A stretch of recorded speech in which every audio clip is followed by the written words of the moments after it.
Ladies and gentlemen, good evening. Welcome to the Memorial Stadium at Altus, where the Bulldogs are playing host to your El Reno Indians.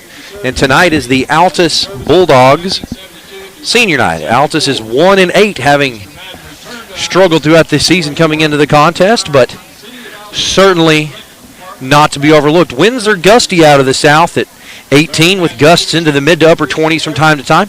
Captains tonight for the El Reno Indians, senior 34 Mikey Devereaux, and senior 74 Alex Perdomo. And if we've got any Bulldog fans watching us, we welcome you and we thank you for hosting us tonight at your facility.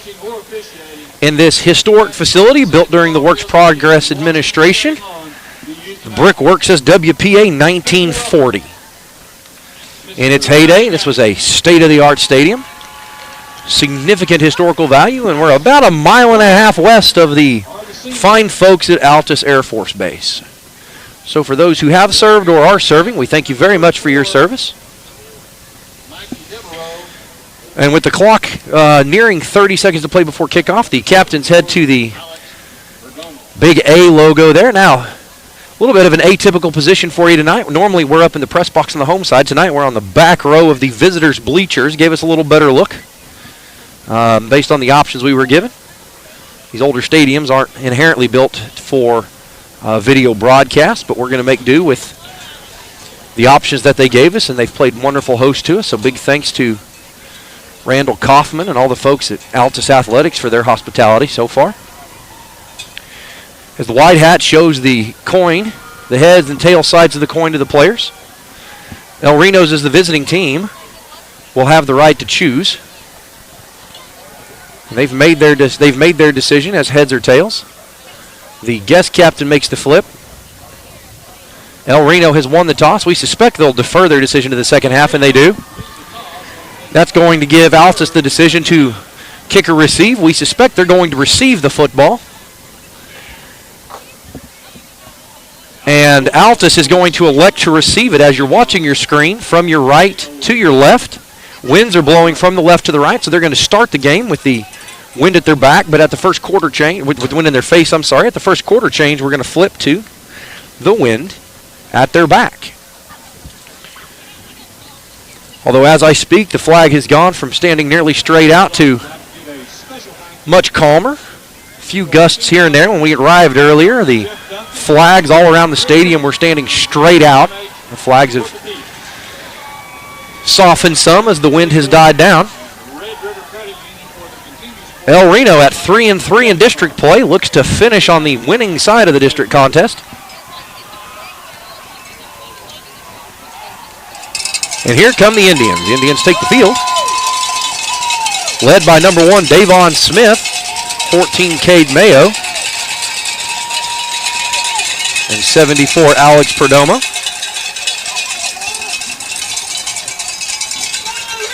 Stands aren't packed by any calculation, but given the distance and time required to come down here today, a fairly good turnout by the supporters of what I would call the team in blue, but we're on the road, so we're wearing our white uniforms with blue pants, dark blue numbers in solid blue helmets. As the Indians huddle up in the end zone for their traditional pregame meditation and team moment. And the hosts take the field. And again, for those of you just tuning in, welcome. We're so very glad you're joining us. We're down here in Altus tonight on this cool but not yet crisp fall evening as we prepare for the time change this weekend. So if you're a church goer, make sure you set your clock so you're not the first one there. All right. We'll look for Kenneth Solis to handle the kicking duties for El Reno tonight, as he has all year. And number 30, Bradley Chavers, the senior brother of Braden Chavers. You'll remember Braden Chavers had the scary hit in Ardmore. Although Certainly not the type of hit that you would want. The outcome was much better than it could have been, as he, other than a concussion, none the worse for the wear. Although he continues to stay in the concussion protocol as they give him the time and distance and accommodations necessary to heal from that. Bradley Chavers, the Chavers brother, number 30, is back in the lineup. He missed several weeks with a partially torn meniscus. An MRI showed the meniscus injury had healed. And so they put him in pads and a helmet for the last regular season contest of his career.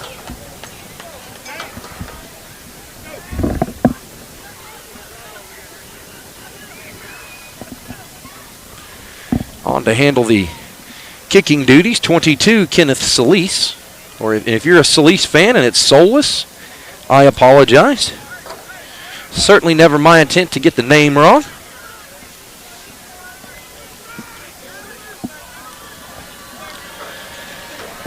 The drum roll starts, and with 12 minutes on the clock, the officials clear out of the way. The white hat gives the ready for play. Solis looks to his right, to his left. 2 steps, puts his right foot on it. It's a long, deep kick, bounces at the 18, fielded at the 15. Big return by the Bulldogs as he fights his way through. Finally brought down by number 17, Kobe Knoll, the Indian receiver. The Indian defense takes the field as they look to continue their excellent play, bolstered by the outstanding defensive effort last week against the Spartans of Southeast. Kobe Knoll, the cover man to the near side.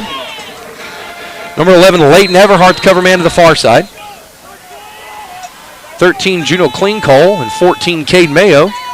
Back roving as the sort of safety linebacker hybrid.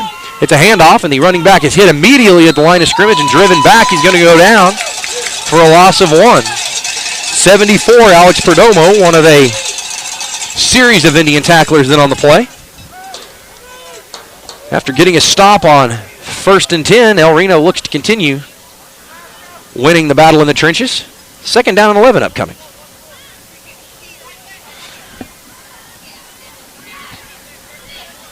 Altus looks to the sideline. I don't have the snap clock running. It doesn't mean it's not. It just means the one in the stadium isn't running. Yeah, the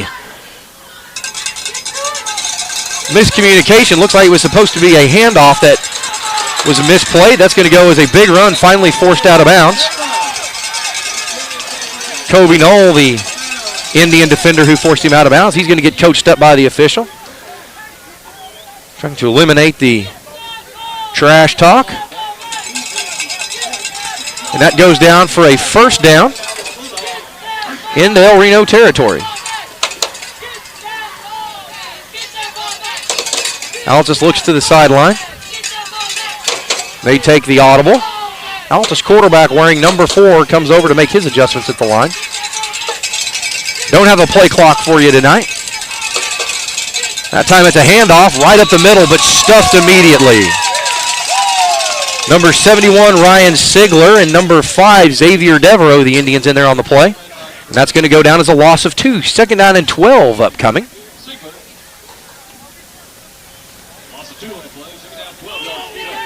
The Altus center in a very stretched out position, demonstrating the 4 technique. He's got both hands on the ground, a little bit atypical from a center. 10-13 and counting to play in the 1st quarter as Altus on the opening drive of the game. It's a handoff. No, it's a play action pitch. Finally brought down by Caden Mayo.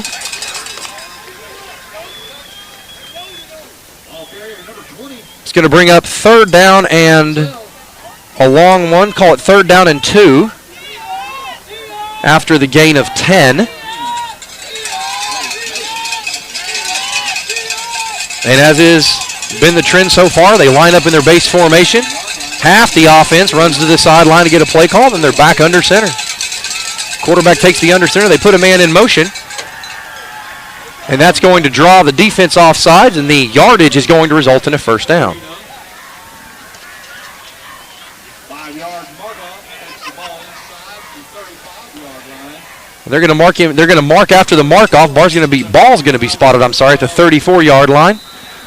And with 3rd down and 2, that's going to make the line to gain. It brings up a new set of downs, 1st down and 10, as the El Reno defense looks to get a stop. No less than 5 members of the Bulldog offense head to the sideline, get the call, come back to the game.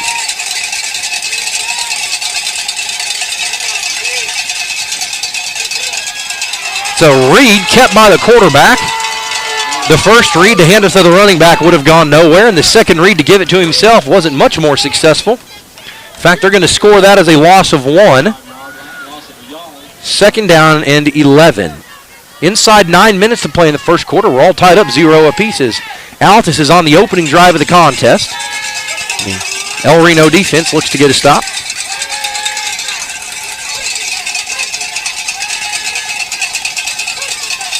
Altus, 1 receiver split either side, double tight end set to the near side. One of those tight ends goes in motion. The pass across the middle, incomplete, intended for number 12, 34, Mikey Devereaux, the Indian end on defense. Brings up 3rd down and 11.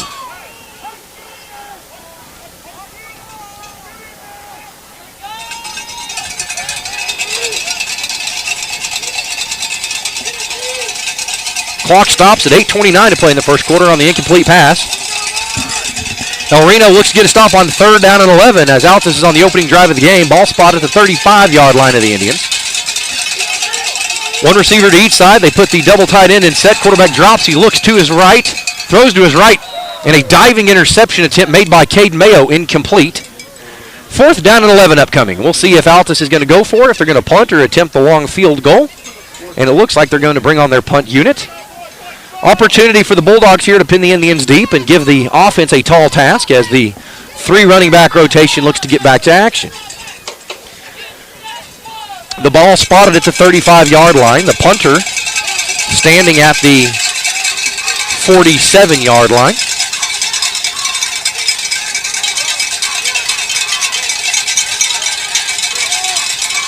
He calls for it. Punt is back.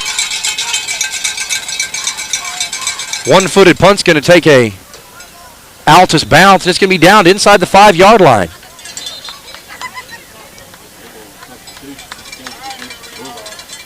An illegal substitution penalty called against the Bulldogs.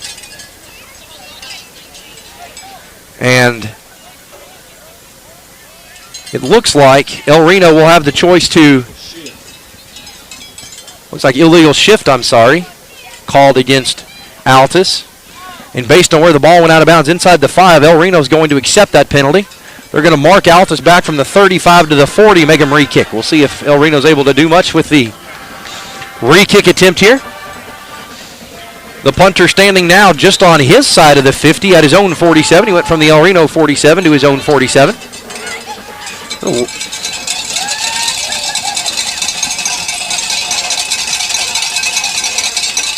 Snap is high but fielded. He takes 1 step, puts his foot on it. Cade Mayo, against probably the advice and wishes of his coaches, picks it up at the 9-yard line, and he's tackled for a 1-yard loss. They're going to mark him down 1st and 10 at his own 8. He had an Altus cover man standing right in his lap. Thought if I could pick it up, make one move, turn the corner. But with the Altus defender there, he had a tall task. He stutter stepped to the near side, tried to spin to the far side, unable to break free. They're going to mark him down at the 9-yard line. 1st down and 10 Indians from their own 9. 91 yards from pay dirt as the Indian offense takes the field for the first time tonight. 8 minutes and 8 seconds to play in the first quarter. El Reno brings 2 receivers to the near side, including number 48, James Ravelis, the 6'3", 215-pound junior who plays H-back and tight end. That's going to go for a run. Mikey Devereaux, the handoff. And they're going to give him a gain of about 2 out to the 11-yard line. Be 2nd down and 8.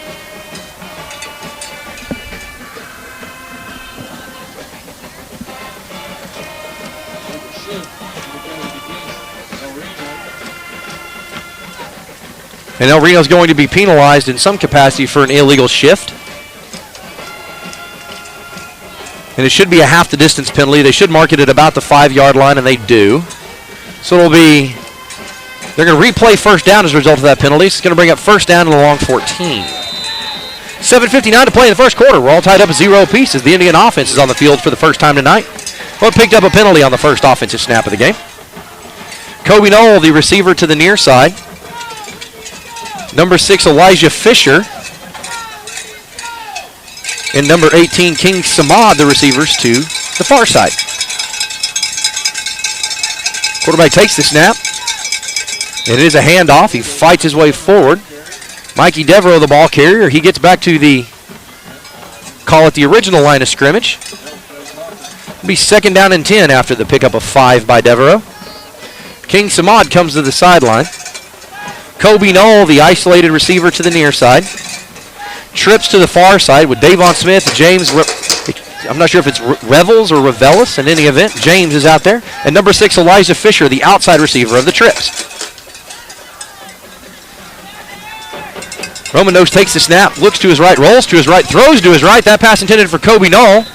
Overthrown and complete. El Reno looking at a 3rd down and 10. Head coach Chuck Atchison none too happy with the outcome of that play. Roman Nose took the snap, immediately rolled to his right, and stayed to his right. The only issue there's only one receiver to his right. Kobe Knoll, is he not sure if he didn't make it through his reads or thought he had the matchup that he wanted, and Knoll just unable to get separation, but in any event, incomplete pass. Different formation this time as we have twin receivers to the near side, Knoll and Davon Smith, and Revelis, the tall tight end H-back in the slot. And number 6, Elijah Fisher, the outside man to the far side. Romanos takes the snap, throws the near side flat to Devereaux. Makes one guy miss, lowers his shoulder, reaches for the sticks. And we'll see where they spot him down. I've got him a little bit short from here, but I don't have the best angle on it. We'll look and see. And he does reach the line to gain. Devereaux, as he was being tackled, extended the football with his right hand, protected by the sideline. They're going to give him the line to gain. And that'll be a new 1st down and 10 for the Indians. Ball spotted right at the 20-yard line. He needed the 20. Check that, he needed the 19 and a half, and he got the 20. 1st down and 10 for the Indians. Kobe Knoll, ISO to the near side. 2 receivers to the far side. Revelis with his hand in the dirt as the tight end to the far side. That snap high but caught. And that handoff to number 3, Malachi Nicholson, the ball carrier, as they return to the 3 running back rotation that they've seen success with the last few weeks. 2nd down and 8 after the 2-yard carry. Clock running, 6 minutes, 24 seconds to play in the first quarter. All tied up at 0 as the Indians are on offense for the first time tonight. Romanos calls his own number, finds the hole, slithers his way through, fights his way forward. He's not going to make it, not going to get everything he needed, but he got a lot of it. And they're going to mark him down. We'll see where they spot it. 27-yard line. Be 3rd down and 3.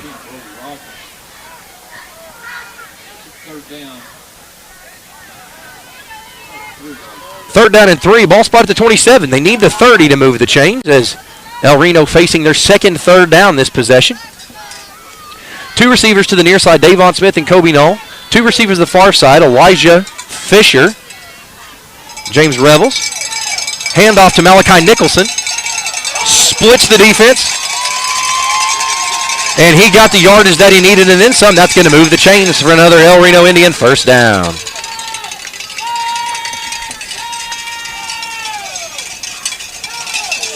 And I called Malachi Nicholson. It's possible it was Xavier Devereaux. He was tackled by a swarm of Bulldogs. But in any event, credit to the ball carrier for knowing what he needed to get and getting to the sticks. 2 receivers to the near side, 2 receivers to the far side. Roman knows, at that time it's a pitch to Mayo. Mayo stutters, he's stacked up, and that's going to go for no gain. But there's a flag thrown by the umpire at the 37-yard line. We expect that to be a hold. That's in the area where you would conventionally see a holding penalty, and it is. They're going to mark the Indians off 10 yards from the 36-yard line. It'll be 1st down and 20 from the 26.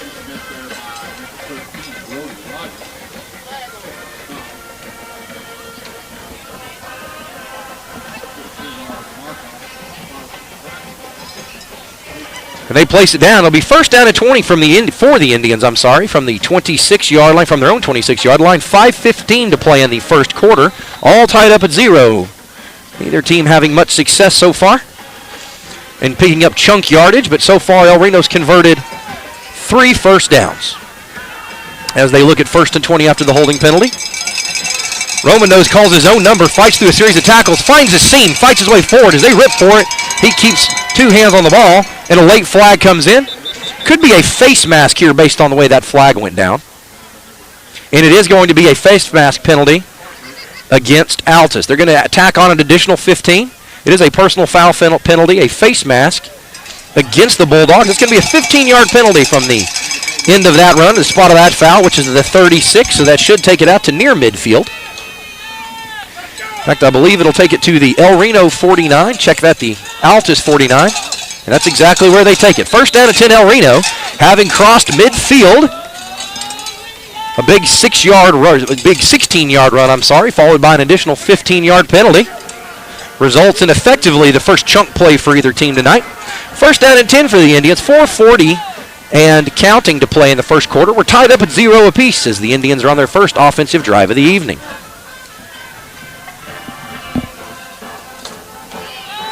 Trips to the far side, empty to the near side. Roman Nose takes the snap, handoff to Devereaux, bounces it to his left again, a stiff arm, turns a corner, now he's got real estate. He's running free down the sideline, finally tackled out of bounds, and a late flag comes in on the Altus sideline at the 31-yard line. This may be a personal foul against the Indians, but we'll see what they call here. A personal foul penalty against Altus. They're actually going to get probably a late hit out of bounds or an unnecessary roughness after that. After the ball carrier, Mikey Devereaux, is forced out of bounds on the far sideline. So an additional 15 yards after the long Devereaux carry is going to keep the Indian offense moving. That Devereaux carry was good for about 18. I don't have a stat sheet with me tonight, but I'm going to guess about 18. They're going to stick another 15 on the end of that. The Devereaux run moves the chains anyway, but they'll keep moving them. And that's going to be first down and 10 El Reno as they're inside the red zone. Ball spotted at the 14-yard line. First down and 10 from the Indians. From the Altus 14 as El Reno looks to capitalize on their first scoring opportunity of the evening. 2 receivers to the near side. Single receiver to the far side. And Malachi Nicholson, the running back, standing to Roman Nose left. Now he steps to the right. Roman Nose takes the snap, handoff to Nicholson. Nicholson turned to his right, lowers his shoulder, fights his way through a series of Bulldog defenders, and plows his way forward for about 7.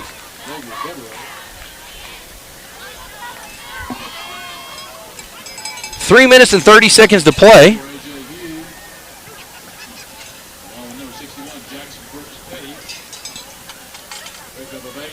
They're going to actually give him 8, call it second down and 2. Just outside the 5-yard line. El Reno can get a first down and reset the change without scoring. El Reno looking to punch it in. They have Kobe Knoll isolated to the near side, stacked dual receivers to the far side. Roman Nose calls his own number. Looking for the block doesn't happen, and he's tackled at the 5. That's going to go down for a no gain or short loss. They need the 4. It's third down and maybe they give him a yard. They've got him at the 5. He needs the 4.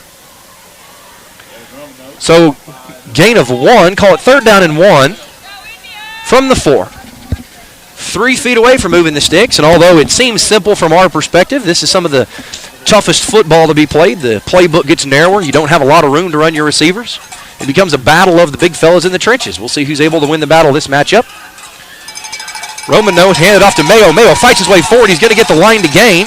And then someone will be first down and goal for the Indians as they mark him at about the 1.5-yard line. So about 4.5 feet from pay dirt as Mayo comes to the sideline.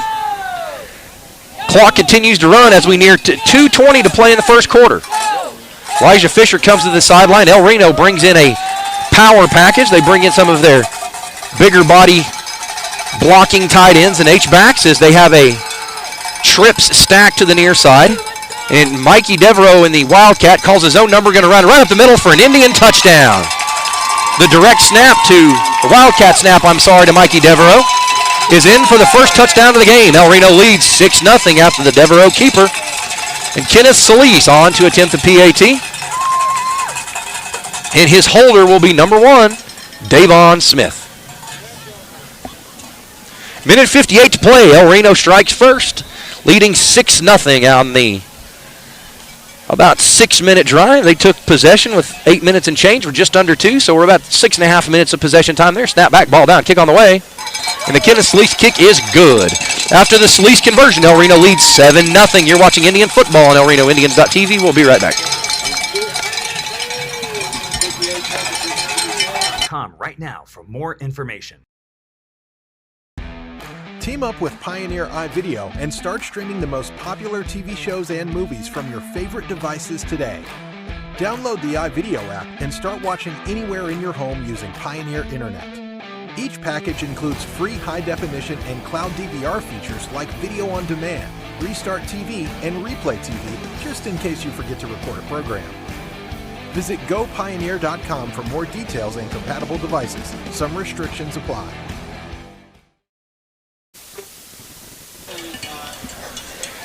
And we're back to it with a minute 58 to play in the first. El Reno draws first blood, leading 7-0 after the Mikey Devereaux Wildcat snap for the untouched touchdown over the right guard.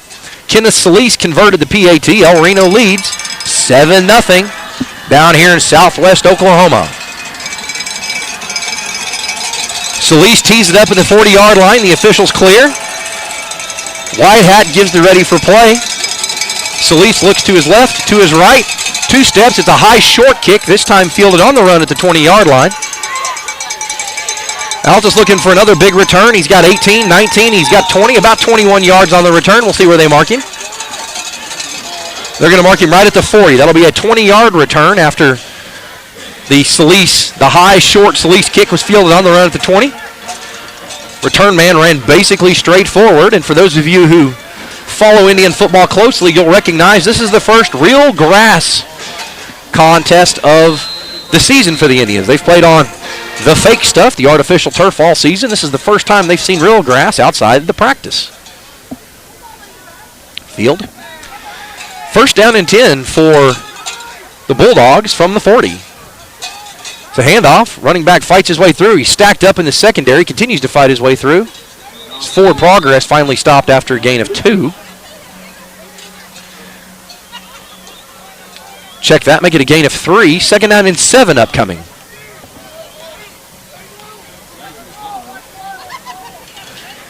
You'll see the Altus center stretched way out in the 4-point stance. Look to see, it might be a cut block. He might try to stand up the nose guard. We'll see what happens here. Another handoff to the running back. Ball on the ground that time as the beanbags fly. Caden Mayo indicates that the Indians have recovered.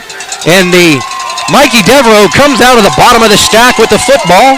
El Reno recovers on the Altus fumble, and they lead the turnover battle 1-0 on the Devereaux fumble recovery. First down and 10 for the Indians from the 45-yard line. Indians looking to capitalize on the short field. 65 seconds to play before the first quarter's in the bag. El Reno leads 7-0 down here at Altus. Play clock starts. Now, I can't give you the play clock. The play clock in the south end zone is fixed at 25, and the play clock in the north end zone isn't working at all. So they're keeping the play clock on the field. So I don't have a countdown to bring to you. But El Reno takes their offensive personnel up. Kobe Knoll, ISO to the near side. Trips to the far side, including the H-back. Cade Mayo, the running back. Cade looks to pick up a block, and he does. Roman Nose looks deep. It's overthrown. That pass intended for Kobe Knoll. Not sure. I didn't release off of the offensive line in time to bring you the downfield coverage situation. As the ball got there, it was about 6 yards overthrown, and Knoll had about 3 Bulldogs in his pocket, but can't vouch for the coverage coming off the line. I didn't release in time to get to it. Second down and 10 after the Roman Nose incompletion intended for Kobe Knoll.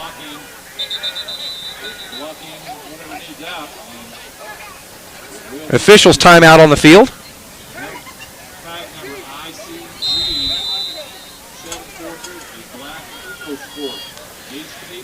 receivers to the far side. Kobe Knoll, ISO to the near side.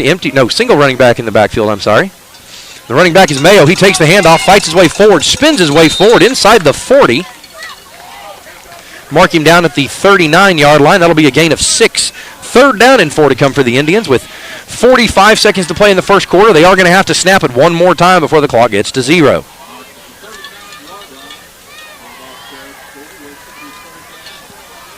Kobe Knoll, the receiver to the near side. Elijah Fisher, Davon Smith, the receivers to the far side. Malachi Nicholson, the running back, and it is a handoff to Nicholson. Hull finally appears as he fights his way forward. He's going to get the line to gain on the 2nd, 3rd, and finally the 4th efforts. He gets the line to gain, and that's going to move the chains. Malachi Nicholson comes off after the hard run through bodies, gets the line to gain. That moves the chains. 12 seconds on the clock. We'll see if El Reno elects to run a play or if they're just going to let the clock go to 0 and end the first quarter.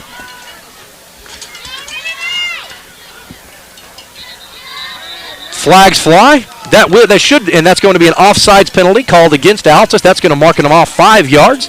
Be 1st down and 5. And unless El Reno's ready to snap it, we suspect this will take us to zeros on the clock, and we'll come to the end of the first quarter. And that's it. With zeros on the clock. First quarter comes to an end. El Reno leads 7-0. Facing 1st down and 5. You're watching Indian football on ElRenoIndians.tv.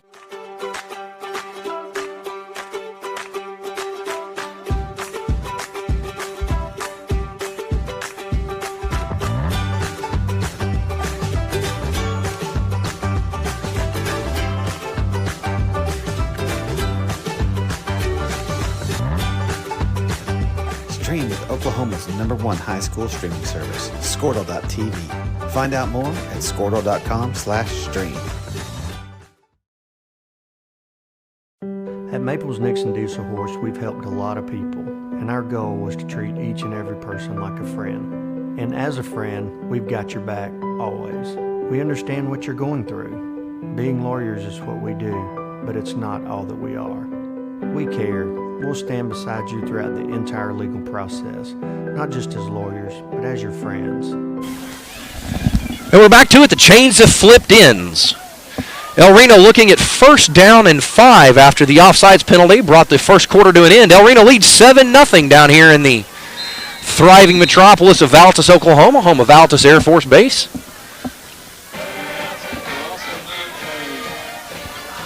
Stacked receivers to the near side. Davon Smith and Elijah Fisher. Kobe Knoll ISO to the far side. And it's a pass to Kobe Knoll. He catches it, makes one, tries to make a guy miss, and he's finally brought down, but he's going to make the line to gain and then some. That's going to move the chains for an El Reno Indian. 1st down.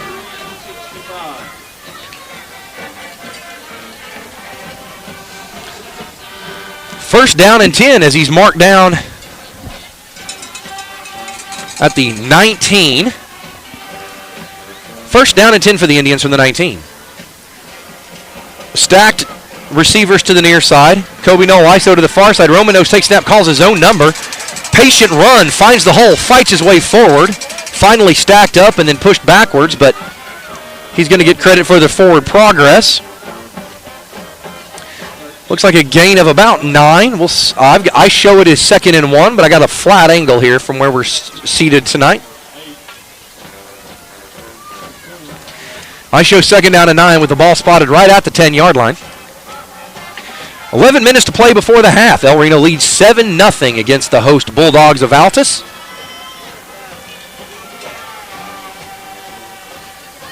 El Reno brings a man in motion to the near side. Devereaux, the running back. Looks like we may get El Reno for a delay of game penalty. We'll see what the call is here.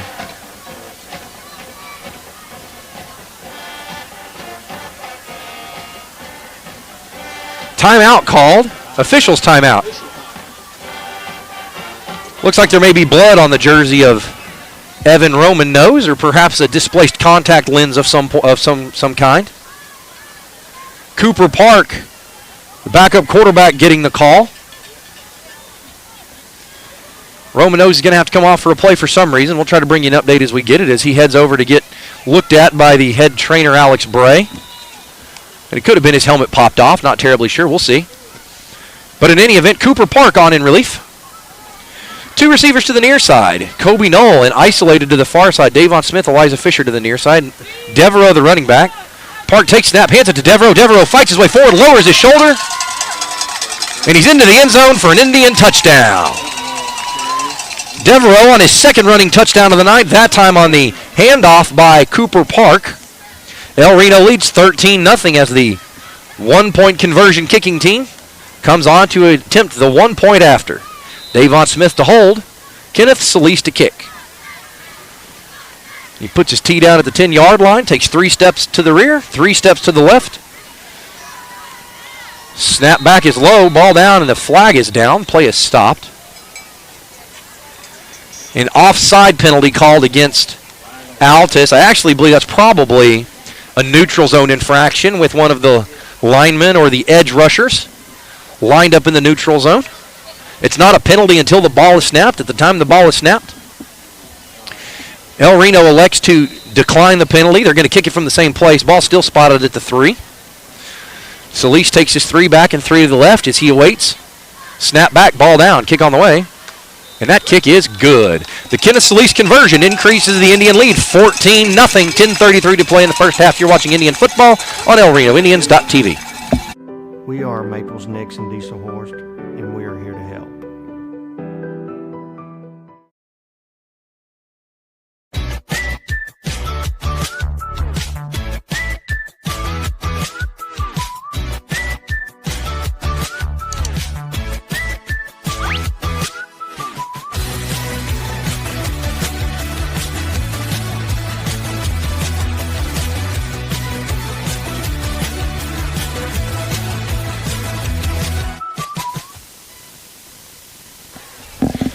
We're back to it after the Mikey Devereaux touchdown run and the Kenneth Solis conversion. El Reno leading 14-0. 10:33 to play in the first half. El Reno jumps out to a 14-0 lead. Solis tees it up on the 40-yard line. Good work in relief for Cooper Park as Roman Nose is back with his helmet on. We expect him to return, but if we learn anything to the contrary, we'll certainly bring that to you. With the ready for play, Solis kicks that one high into his right. That one fielded near the 20. Devereaux unable to get off the block. The Altus return man tries to find a seam, finds a seam on the near side, finally tackled from behind. And that's going to go down for about a 30-yard return out to midfield and then some. They're going to mark him down at the El Reno 49, and we did see Evan Roman Nose out there on that kick cover play, so we expect to see him back in the lineup. I would say under center, but most of what the Indians run is either out of the shotgun or the pistol. The shotgun 7 yards deep, the pistol's a mere 5. First down and 10 for the Indians for the Bulldogs from the El Reno 49. El Reno defense tasked with stopping the short field as the Altus offense in the long, low look, and that handoff, he stacked up hard and met immediately for loss of 1. Be second down and check that. They're going to move him back to the original line of scrimmage for no gain.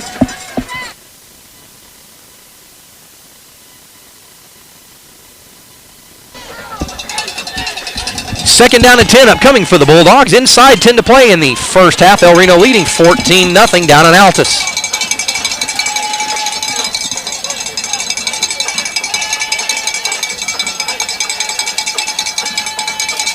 Handoff to the running back. No. Play action. Elects for the pitch. The pitch man spins out of one tackle. Finally brought down by 13 Juno Clean-Cole and Caden Mayo, number 14, who are handling safety duties tonight. That'll go down as a gain of 7. Bring up third down and 3.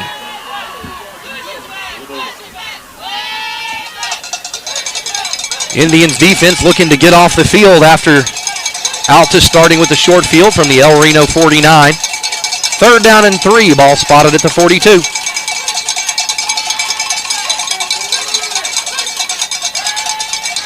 That handoff goes nowhere as they fooled everybody including me on the speed flip. Credit to my cameraman, Cole Owen, knew what was happening. And that's going to go for a big gain. That'll move the chains. It'll be first down and 10 for the Bulldogs. They're going to spot him down at the looks like the 29-yard line. Yeah, first down and 10 for the Bulldogs from the El Reno 29 as the Indians look to answer the bell. And again, half of the Bulldog offense runs to the sideline as they meet the coach as he makes whatever adjustments can be made with half his team sitting in his lap. They return. Nearing 8.5 to play before halftime. The pro look with the under center snap. Quarterback option look. That time pitches it. Sort of a bubble screen type of look. A little Oklahoma wishbone kind of look there. But the blocker for the Bulldogs, number 12, was unable to set the edge. And the El Reno cornerback able to get off of the block, push the blocker back, and make the tackle. Goes for a gain of 1. Make it a gain of 2, second down and 8.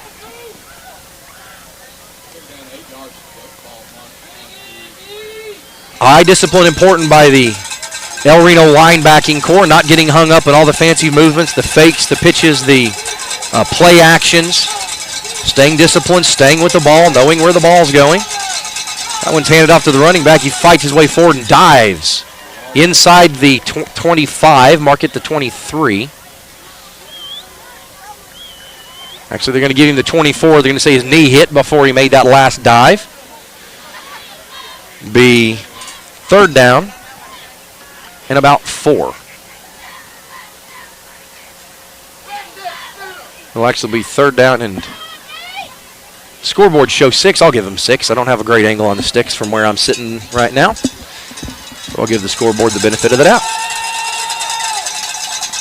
They put a man in motion, and it's pitched to the motion man. He turns the corner. Big gain. He hits and bounces off one El Reno tackle. Finally brought down. Does he make the line to gain? And he does. It'll be first down.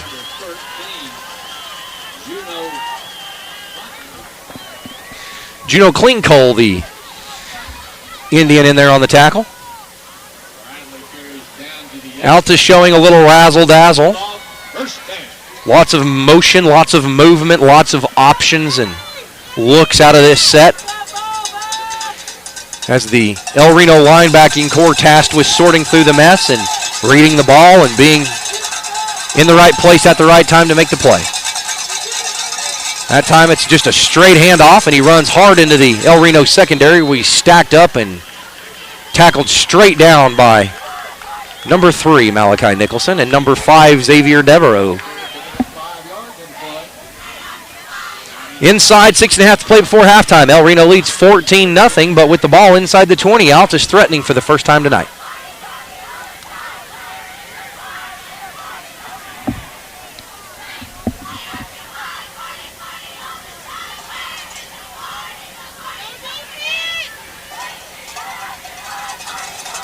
That handoff goes nowhere as the running back ran square into the back of his center. Hit his center right between the shoulder pads. Somewhat reminiscent of the Mark Sanchez butt fumble as he ran into his right tackle when he was the quarterback for the Jets. Same sort of look there, except that time it was the running back, and he ran right up his center's back. Nearing 5.5 to play before the half. El Reno leading 14-0 and trying to defend a 3rd and 5 on the short field.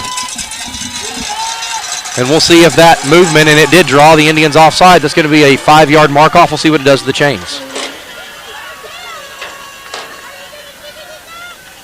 We'll see what the mark-off is and where that puts it. If it was a true 3rd and 5 or 3rd and longer than 5, we'll see where it puts it. It puts it inside the 10 in any event. And it's not quite the line to gain. I say that. We'll see what the White Hat says. And they're going to move the chains. It'll be first down and goal as the White Hat, I think, attempts to point his arm in the forward direction, but instead it's more skyward. Be first down and goal for Altus from just inside the 10. We'll see if the Indians have an answer.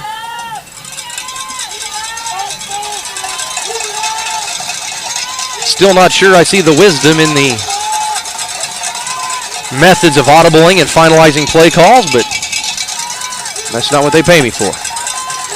That handoff to number 6 is brought down near the 5-yard line. They're going to give him the 5. It'll be a gain of about 4. Second down and goal from the 5-yard line. The field gets shorter for the Indians to defend, but it also gets shorter for the Altus play callers to find the right look they want in the playbook.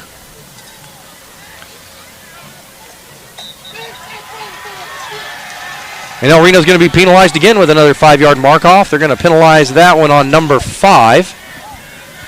Xavier Devereaux will be a half the distance penalty. That's going to advance it all the way to about the 2.5-yard line, maybe the 3-yard line. It'll be second down and goal from the 3.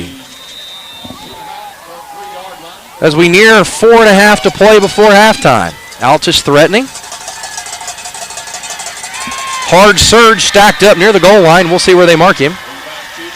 And he's in for a touchdown.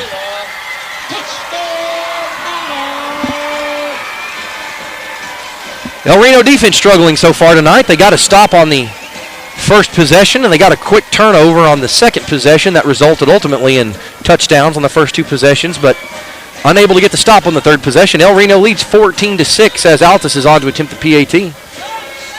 Number 4, the holder.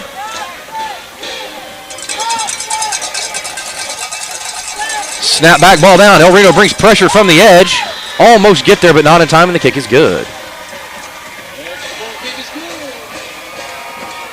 You're watching Indian football on ElRenoIndians.tv. We'll be right back.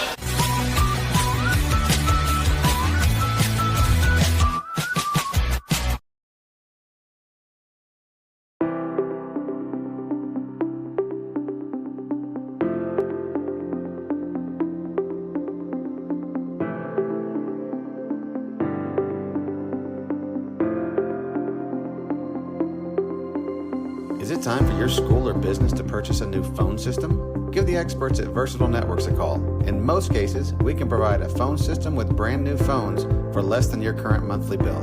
Call us for a free quote today. Allegiant Marketing Group produces inbound lead generation for our clients through integrated traditional and digital campaigns. We continuously develop new strategies, tactics, and productive efficiencies so you can reach your target market and get a measurable return on investment. This fast-paced world demands for your products and services to be presented at the moment your buyers need them. Targeted and innovative marketing creates your success. Call AMG today, your marketing partner.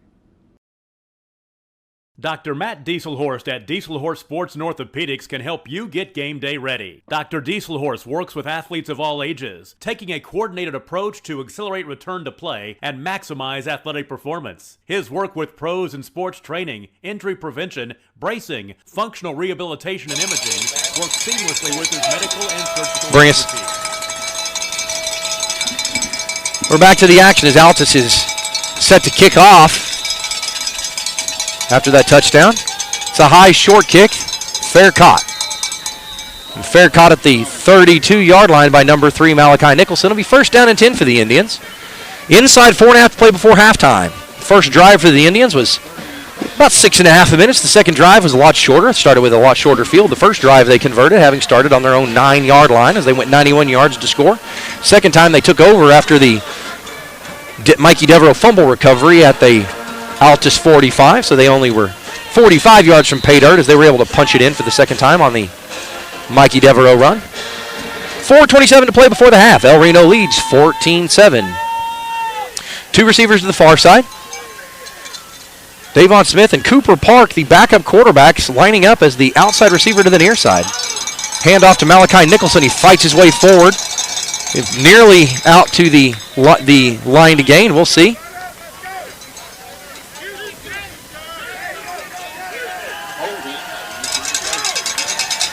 And El Reno's going to be penalized 10 yards in the 10-yard holding penalty as this center, 71, Ryan Sigler, has to come out. His helmet got popped off during that battle in the trenches. And El Reno starts with some negative yardage. They're going to have to fight their way back out of the hole. Looks like that hold happened a little further downfield. Maybe not. We'll see where they mark it. Ball spot at the 22. They're going to get the full 10-yard mark off. It'll be first down and 20, for the Indians. 2 receivers to the near side. Single receiver to the far side. Single running back. Roman Nose takes the snap, looks to his right. Pass caught by Davon Smith. Cooper Park tries to tackle. That pass is complete. Not what El Reno was looking to get out of that. Got a few yards. Looks like they've marked him at the 26, so that'll go down as a gain of 4. It'll be second down and 16.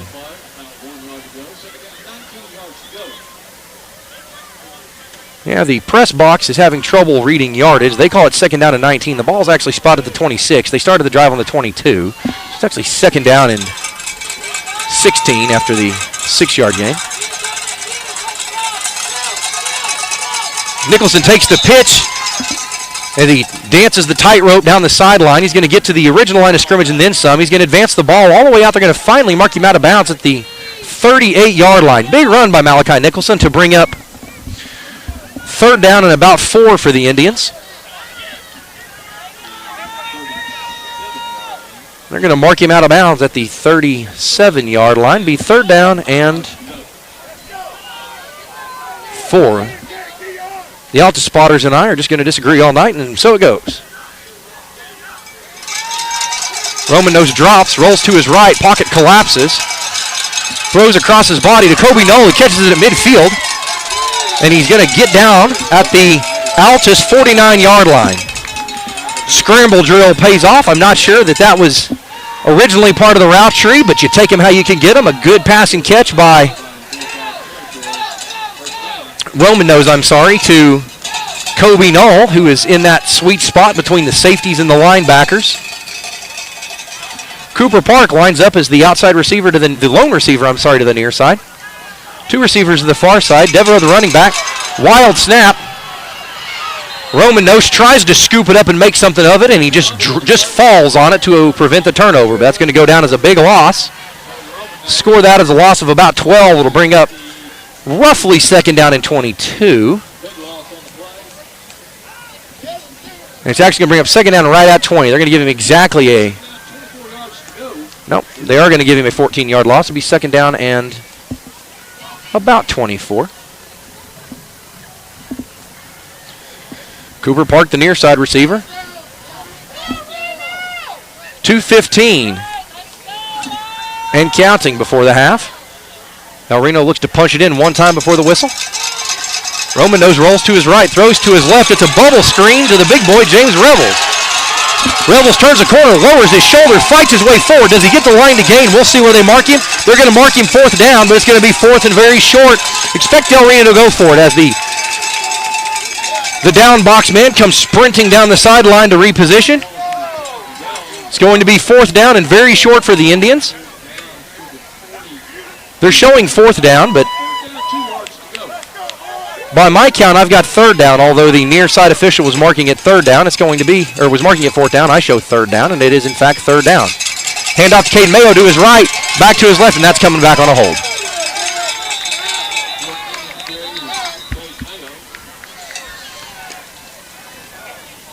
And it is a holding penalty called against the Indians. Coach Atchison calls his... Let me check. Looks like his first time out of the half. It is his first time out of the half. Minute 23 to play before halftime. El Reno leads 14-7. You're watching Indian football. ElRenoIndians.tv. We'll be right back. Get started by going to Diesel Horse Sports and Orthopedics. Let Dr. Matt Diesel Horse get you back on the field. Backing all Oklahoma athletes on the field and off. Support your school's booster club and get your business in front of thousands of potential customers. Talk about a win-win. Advertising packages start on this streaming station for less than $10 a game. Call 405-726-0835 or email adam@squirtle.com right now for more information. Team up with Pioneer iVideo and start streaming the most popular TV shows and movies from your favorite devices today. Download the iVideo app and start watching anywhere in your home using Pioneer Internet. Each package includes free high-definition and cloud DVR features like Video on Demand, Restart TV, and Replay TV, just in case you forget to record a program. We're back to it after the holding penalty mark-off. El Reno looking at a 3rd and 12. Went from a 3rd and 1 on a big Cade Mayo carry to 3rd and 12. El Reno pushed back to the other side of the 50 into their own territory after that penalty. They struggled with penalties so far tonight. 2 receivers to the near side. Davon Smith goes in motion to the far side. 2 receivers to the far side. It's a quick pass to Kobe Knoll. He'll be tackled and hauled out of bounds. About 6 yards short of the line to gain. Either 4th and a very long 6 or 4th and 7.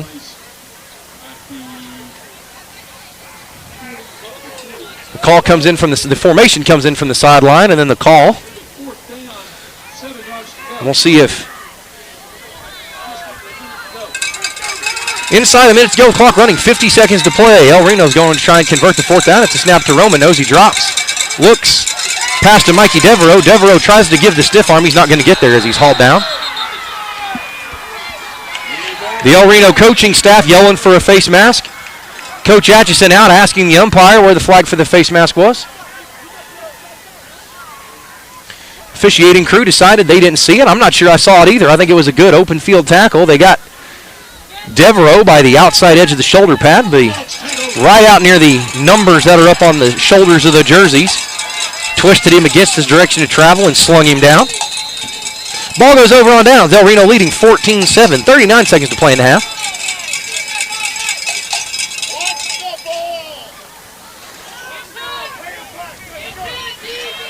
The call comes in by the El Reno coaching staff for the defensive coverage. Kobe Knoll, the cover man of the near side. It's a pitch gone terribly wrong as the pitch man gets trucked immediately by an El Reno lineman, who then immediately falls on the football. We'll see if the ball goes over or if they're going to call it an incomplete forward pass. We'll see what the call is. And it is going to be a turnover. It's going to be a fumble, of which not only did El Reno recover the football, but the pitch man is going to be reconsidering his last series of decisions after the lumber was laid by the Indian line. 34 seconds. Because it was a change of possession, the clock will not start until the ball is snapped as the Indian offense takes the field. Coach Atch none too happy already. Let's see if El Reno calls a timeout here. We'll see.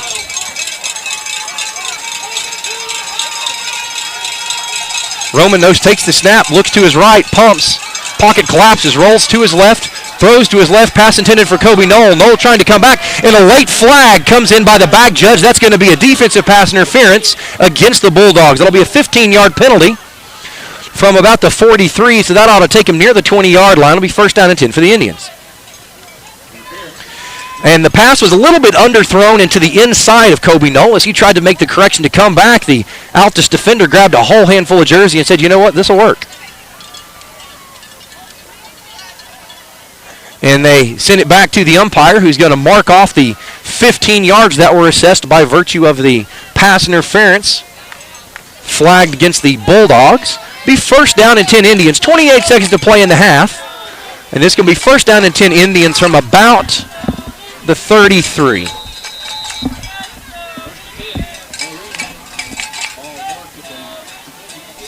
Check that, I apologize. 1st down from the 27. I had it on the wrong side of the 30. Trips to the far side, empty to the near side. A single running back this time is Malachi Nicholson. Nicholson takes the snap, tries to run to the empty side, fights his way through again, tumbles his way forward for a gain of a few. Look for El Reno to call a timeout, and they do. El Reno calls a timeout. 17 seconds on the game clock. The timeout came with 20. We'll see if they're able to reset the game clock. I don't think they'll be able to, but the El Reno coaching staff arguing. El Reno coaching staff arguing for the extra 3 seconds. Don't know that they're going to win the argument, but the official nearest me, which would be the official in front of the chains, would be the head linesman, immediately whistled for the clock to stop, waving both hands above the head as the clock to stop signal in football. They had the clock stopped he signaled the clock to stop the clock at 20 seconds, The clock operator, a little slow at the switch, finally gets it killed at 17 seconds. I think the El Reno coaching staff certainly has a good argument to reset the clock to 20, but don't know that the officials have the required evidence amongst themselves to ask the press box to reset it. El Reno looking at 2nd down and 5 and have 1 timeout remaining. 17 seconds to go. Trips to the near side, empty to the far side. Devereaux, the running back, as he looks to head to the end zone again. He's going to lead block for Roman Nose. He turns the corner to the right, steps out of one tackle, tries to step out of a tackle, finally brought down, but a flag thrown on the far side. 12 seconds on the clock, and as it stands, and another holding foul penalized against the Indians. With 12 seconds left and second down and long upcoming. El Reno's got a couple of shots at the end zone. I think they have one timeout left by my count.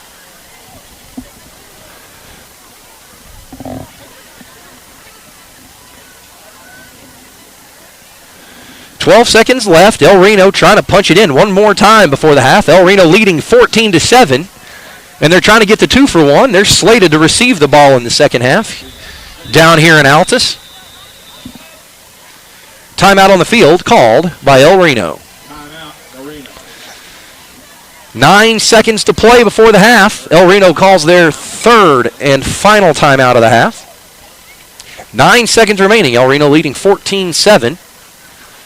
The offensive coaching staff is in the huddle, trying to coach them up. They've got, expect a pass play here. With 9 seconds, they've got 2 shots at the end zone with it if they pass. Okay, so El Reno, with 9 seconds left in the yardage, the ball is marked at the, looks like about the 26-yard line. So with 9 seconds left, if you're able to run either a quick drag or a slant, you might even be able to run a vertical route near the sideline. You've got 2 shots at it. If you've got a bunch of double and triple moves in your route tree, you may not get 2 looks at it. But good decision making is key here for Roman knows. If he doesn't see what he likes early, it's important to burn it, so you've got time to take one more shot. Devereaux steps up the lead block. Roman knows drops. He's going to be sacked. El Reno defense unable to set the edge. Roman knows is sacked hard in the first half. At the end of the first half, El Reno leads 14-7. Not the first half the Indians wanted. We'll see if they're able to go back and make some adjustments.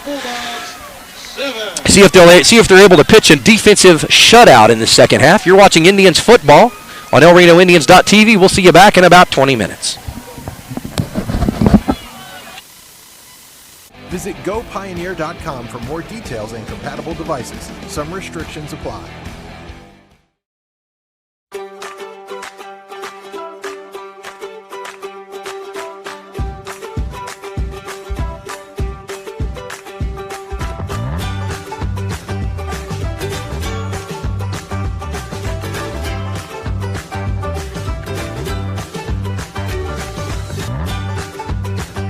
Stream with Oklahoma's #1 high school streaming service, Squirtle.tv. Find out more at squirtle.com/stream. At Maples Nixon Diesel Horse, we've helped a lot of people, and our goal was to treat each and every person like a friend. And as a friend, we've got your back always. We understand what you're going through. Being lawyers is what we do, but it's not all that we are. We care. We'll stand beside you throughout the entire legal process, not just as lawyers, but as your friends. We are Maples Nixon Diesel Horse, and we are here to help.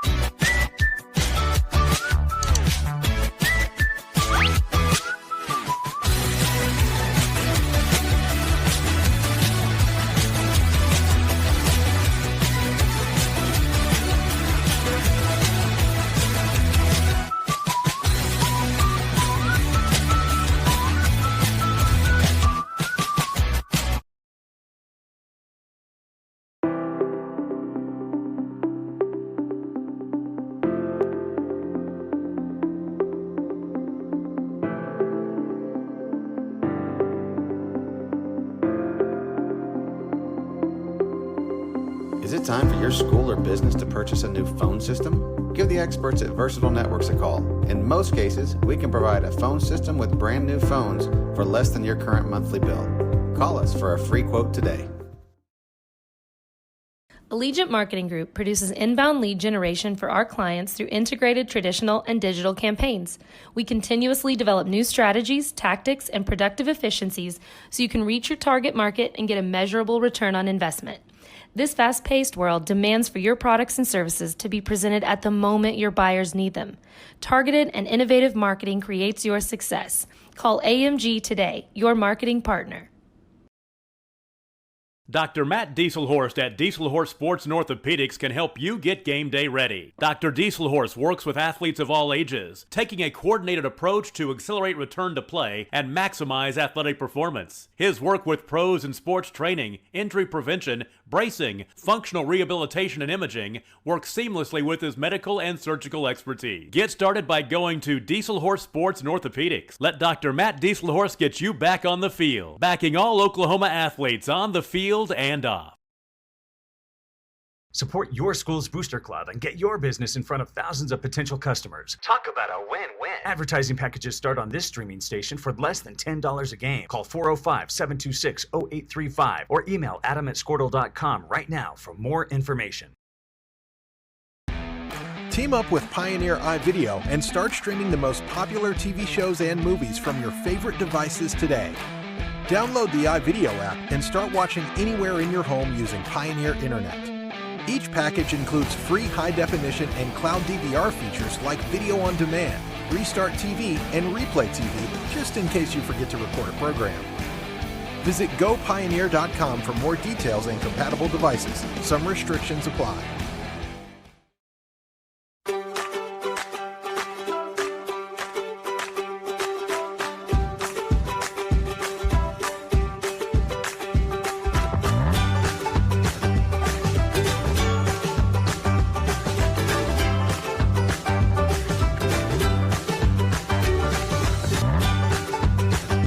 Stream with Oklahoma's #1 high school streaming service, Squirtle.tv. Find out more at squirtle.com/stream. At Maples Nixon Diesel Horse, we've helped a lot of people, and our goal was to treat each and every person like a friend. And as a friend, we've got your back, always. We understand what you're going through. Being lawyers is what we do, but it's not all that we are. We care. We'll stand beside you throughout the entire legal process, not just as lawyers, but as your friends. We are Maples Nixon Diesel Horse, and we are here to help.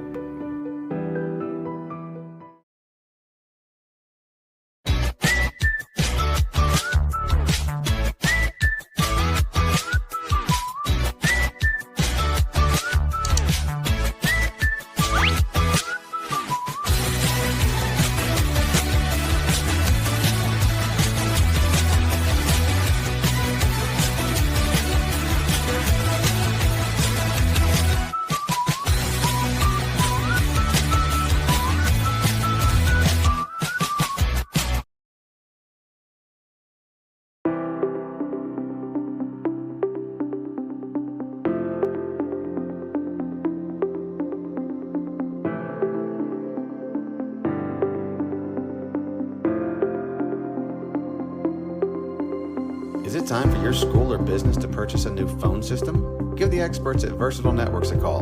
In most cases, we can provide a phone system with brand new phones for less than your current monthly bill. Call us for a free quote today. Allegiant Marketing Group produces inbound lead generation for our clients through integrated traditional and digital campaigns. We continuously develop new strategies, tactics, and productive efficiencies so you can reach your target market and get a measurable return on investment. This fast-paced world demands for your products and services to be presented at the moment your buyers need them. Targeted and innovative marketing creates your success. Call AMG today, your marketing partner. Dr. Matt Dieselhorst at Dieselhorst Sports and Orthopedics can help you get game day ready. Dr. Dieselhorst works with athletes of all ages, taking a coordinated approach to accelerate return to play and maximize athletic performance. His work with pros in sports training, injury prevention, bracing, functional rehabilitation, and imaging works seamlessly with his medical and surgical expertise. Get started by going to Dieselhorst Sports and Orthopedics. Let Dr. Matt Dieselhorst get you back on the field, backing all Oklahoma athletes on the field and off. Support your school's Booster Club and get your business in front of thousands of potential customers. Talk about a win-win. Advertising packages start on this streaming station for less than $10 a game. Call 405-726-0835 or email adam@squirtle.com right now for more information. Team up with Pioneer iVideo and start streaming the most popular TV shows and movies from your favorite devices today. Download the iVideo app and start watching anywhere in your home using Pioneer Internet. Each package includes free high-definition and cloud DVR features like video on demand, Restart TV, and Replay TV, just in case you forget to record a program. Visit GoPioneer.com for more details and compatible devices. Some restrictions apply.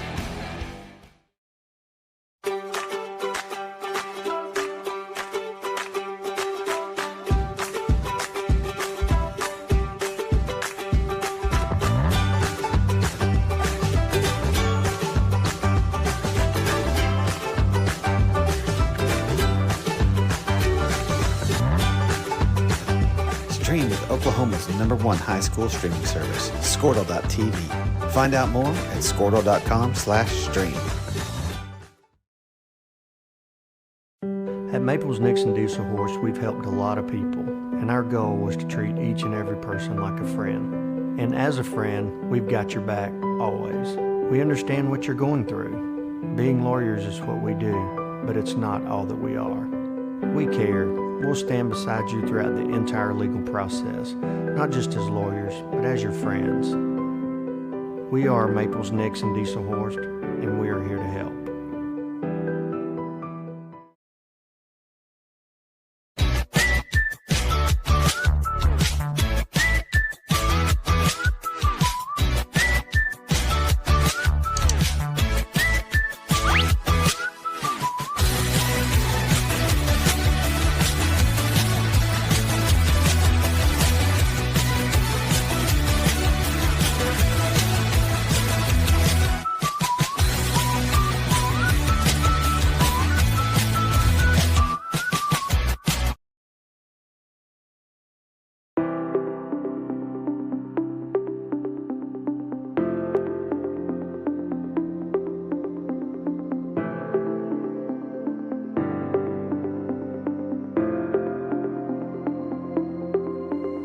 Is it time for your school or business to purchase a new phone system? Give the experts at Versatile Networks a call. In most cases, we can provide a phone system with brand new phones for less than your current monthly bill. Call us for a free quote today.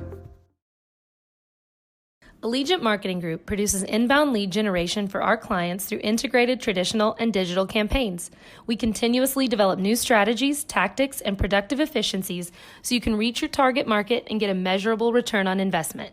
This fast-paced world demands for your products and services to be presented at the moment your buyers need them. Targeted and innovative marketing creates your success. Call AMG today, your marketing partner. Dr. Matt Dieselhorst at Dieselhorst Sports and Orthopedics can help you get game day ready. Dr. Dieselhorst works with athletes of all ages, taking a coordinated approach to accelerate return to play and maximize athletic performance. His work with pros in sports training, injury prevention, bracing, functional rehabilitation, and imaging works seamlessly with his medical and surgical expertise. Get started by going to Dieselhorst Sports and Orthopedics. Let Dr. Matt Dieselhorst get you back on the field, backing all Oklahoma athletes on the field and off. Support your school's booster club and get your business in front of thousands of potential customers. Talk about a win-win. Advertising packages start on this streaming station for less than $10 a game. Call 405-726-0835 or email adam@squirtle.com right now for more information. Team up with Pioneer iVideo and start streaming the most popular TV shows and movies from your favorite devices today. Download the iVideo app and start watching anywhere in your home using Pioneer Internet. Each package includes free high-definition and cloud DVR features like video on demand, Restart TV, and Replay TV, just in case you forget to record a program. Visit GoPioneer.com for more details and compatible devices. Some restrictions apply.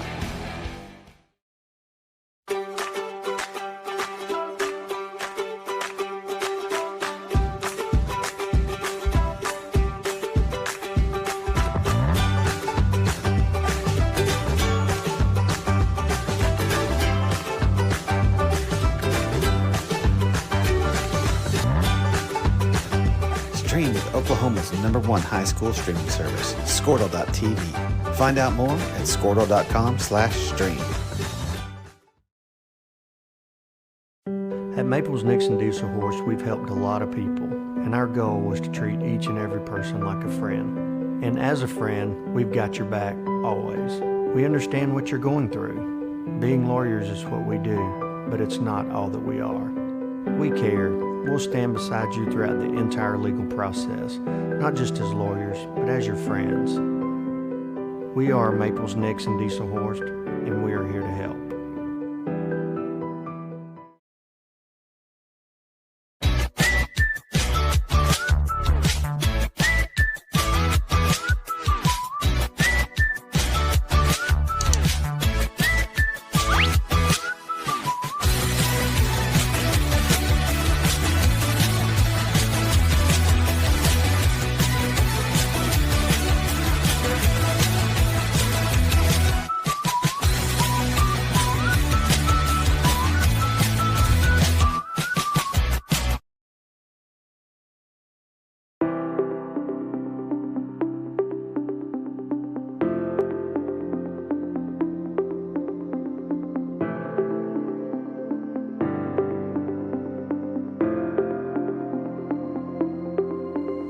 Is it time for your school or business to purchase a new phone system? Give the experts at Versatile Networks a call. In most cases, we can provide a phone system with brand new phones for less than your current monthly bill.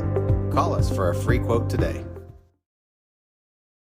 Allegiant Marketing Group produces inbound lead generation for our clients through integrated traditional and digital campaigns.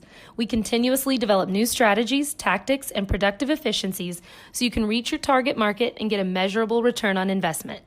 This fast-paced world demands for your products and services to be presented at the moment your buyers need them. Targeted and innovative marketing creates your success. Call AMG today, your marketing partner. Dr. Matt Dieselhorst at Dieselhorst Sports and Orthopedics can help you get game day ready. Dr. Dieselhorst works with athletes of all ages, taking a coordinated approach to accelerate return to play and maximize athletic performance. His work with pros in sports training, injury prevention, bracing, functional rehabilitation, and imaging works seamlessly with his medical and surgical expertise. Get started by going to Dieselhorst Sports and Orthopedics. Let Dr. Matt Dieselhorst get you back on the field, backing all Oklahoma athletes on the field and off. Support your school's booster club and get your business in front of thousands of potential customers. Talk about a win-win. Advertising packages start on this streaming station for less than $10 a game. Call 405-726-0835 or email adam@squirtle.com right now for more information. Team up with Pioneer iVideo and start streaming the most popular TV shows and movies from your favorite devices today. Download the iVideo app and start watching anywhere in your home using Pioneer Internet. Each package includes free high-definition and cloud DVR features like video on demand, Restart TV, and Replay TV, just in case you forget to record a program. Visit gopioneer.com for more details and compatible devices. Some restrictions apply.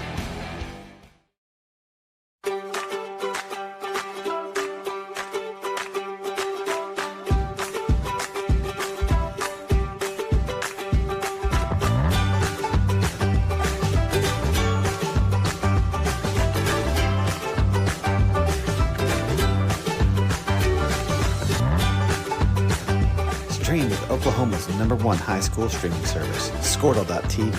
Find out more at squirtle.com/stream. At Maples, Nix, and Dieselhorst, we've helped a lot of people, and our goal was to treat each and every person like a friend. And as a friend, we've got your back, always. We understand what you're going through. Being lawyers is what we do, but it's not all that we are. We care. We'll stand beside you throughout the entire legal process, not just as lawyers, but as your friends. We are Maples, Nix, and Dieselhorst, and we are here to help.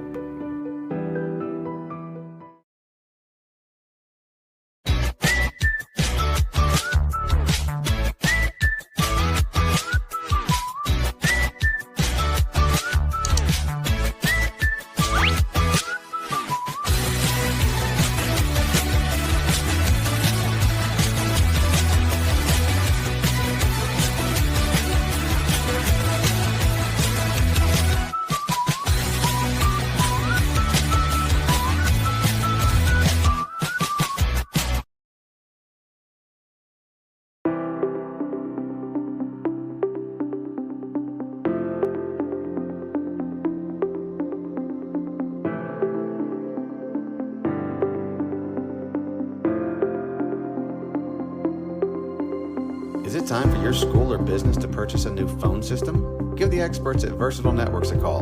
In most cases, we can provide a phone system with brand new phones for less than your current monthly bill. Call us for a free quote today. Allegiant Marketing Group produces inbound lead generation for our clients through integrated traditional and digital campaigns. We continuously develop new strategies, tactics, and productive efficiencies so you can reach your target market and get a measurable return on investment. This fast-paced world demands for your products and services to be presented at the moment your buyers need them. Targeted and innovative marketing creates your success. Call AMG today, your marketing partner. Dr. Matt Dieselhorst at Dieselhorst Sports and Orthopedics can help you get game day ready. Dr. Dieselhorst works with athletes of all ages, taking a coordinated approach to accelerate return to play and maximize athletic performance. His work with pros in sports training, injury prevention, bracing, functional rehabilitation, and imaging works seamlessly with his medical and surgical expertise. Get started by going to Dieselhorst Sports and Orthopedics. Let Dr. Matt Dieselhorst get you back on the field, backing all Oklahoma athletes on the field and off. Support your school's booster club and get your business in front of thousands of potential customers. Talk about a win-win. Advertising packages start on this streaming station for less than $10 a game. Call 405-726-0835 or email adam@squirtle.com right now for more information. Team up with Pioneer iVideo and start streaming the most popular TV shows and movies from your favorite devices today. Download the iVideo app and start watching anywhere in your home using Pioneer Internet. Each package includes free high-definition and cloud DVR features like video on demand, Restart TV, and Replay TV, just in case you forget to record a program. Visit gopioneer.com for more details and compatible devices. Some restrictions apply.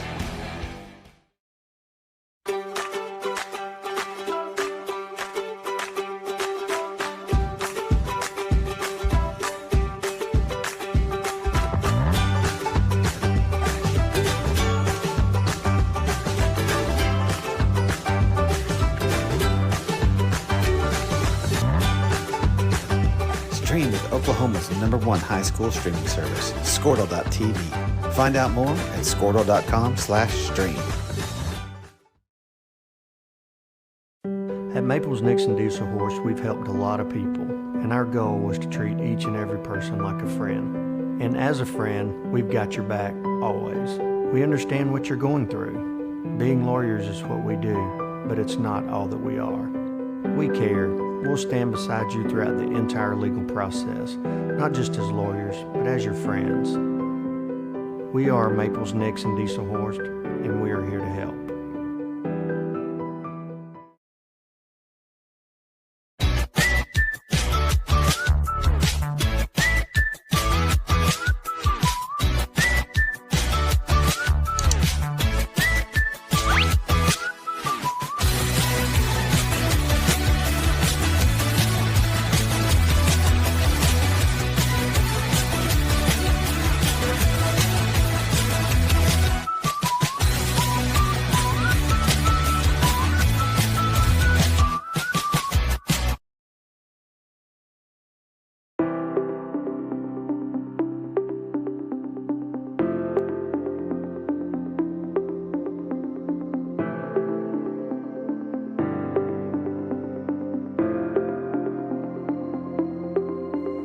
Is it time for your school or business to purchase a new phone system? Give the experts at Versatile Networks a call. In most cases, we can provide a phone system with brand new phones for less than your current monthly bill.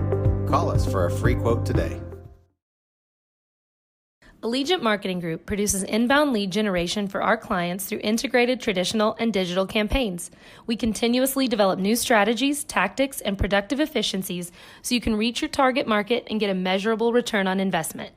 This fast-paced world demands for your products and services to be presented at the moment your buyers need them. Targeted and innovative marketing creates your success. Call AMG today, your marketing partner. Dr. Matt Dieselhorst at Dieselhorst Sports and Orthopedics can help you get game day ready. Dr. Dieselhorst works with athletes of all ages, taking a coordinated approach to accelerate return to play and maximize athletic performance. His work with pros in sports training, injury prevention, bracing, functional rehabilitation, and imaging work seamlessly with his medical and surgical expertise. Get started by going to Dieselhorse Sports and Orthopedics. Let Dr. Matt Dieselhorse get you back on the field, backing all Oklahoma athletes on the field and off. Support your school's Booster Club and get your business in front of thousands of potential customers. Talk about a win-win. Advertising packages start on this streaming station for less than $10 a game. Call 405-726-0835 or email adam@squirtle.com right now for more information. Team up with Pioneer iVideo and start streaming the most popular TV shows and movies from your favorite devices today. Download the iVideo app and start watching anywhere in your home using Pioneer Internet. Each package includes free high-definition and cloud DVR features like video on demand, Restart TV, and Replay TV, just in case you forget to record a program.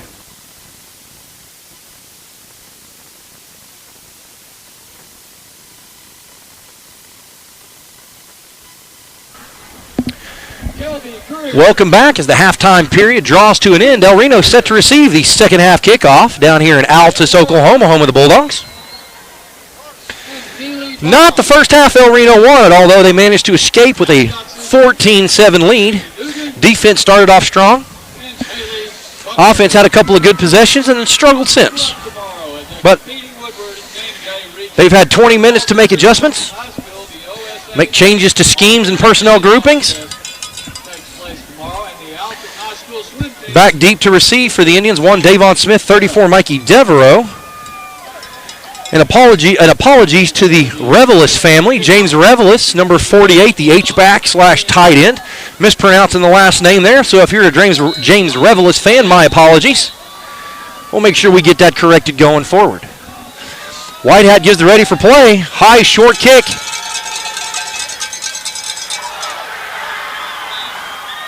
And we'll see who fell on it. Looks like El Reno recovered it after the high, short kick. May have behooved El Reno to signal the fair catch there to avoid the big hit on the potential return man. It's exactly what J.B. Brown, the special teams assistants down there, is coaching him up right there. Hey, throw a hand up, give the fair catch signal, get underneath it, catch it nice and easy. You don't have to worry about getting blown up. Good coaching there. The El Reno offense set to take field for the first time as they won the toss, deferred to the second half, and have elected to start the second half with the football. Two receivers on the near side, Cooper Park, the outside receiver, and Davon Smith, the inside receiver. Kobe Knoll isolated up ball by his lonesome on the far side. Single running back. The running back three, Malachi Nicholson, steps out of one tackle, stiff arms another, fights his way through, big run down the far sideline. He's finally going to be pushed out of bounds. A big Malachi Nicholson carry is going to be good for an El Reno Indian first down. It's going to be all the way out past midfield inside the 40. Actually, they're going to say he stepped out of bounds inside the 45, mark him down at the 42. First down and 10 Indians from the 42 after the big Malachi Nicholson run. El Reno offense looks to continue their momentum as you look out with Cooper Park and Davon Smith, the near side receivers. Kobe Knoll, the far side receiver, off the line. Malachi Nicholson still in his running back. Roman Nose takes a snap, calls his own number. He's going to go right over the right guard. The Roman nose keeper good for a gain of, call it 5. Second down and about 5. And for those who are watching at home, the camera's positioned at about right now, the El Reno 43-yard line, and we're about 8 rows off of the front, standing on the back of the visitors' bleachers here. So we don't have the bird's eye view we're used to. Pass and catch to Davon Smith as Kobe Knoll set the edge, and Davon Smith on the bubble screen is going to be good for an Indians first down and a pass and catch.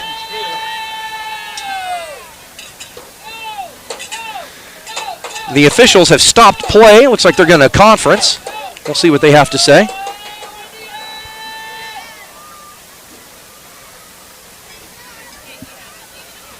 And whatever the discussion was about seems to have resolved.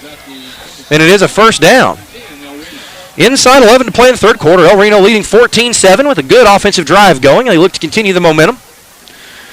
Cooper Park, the lone receiver to the near side. Davon Smith, Kobe Knoll split out wide to the far side. Caden Mayo in as the running back.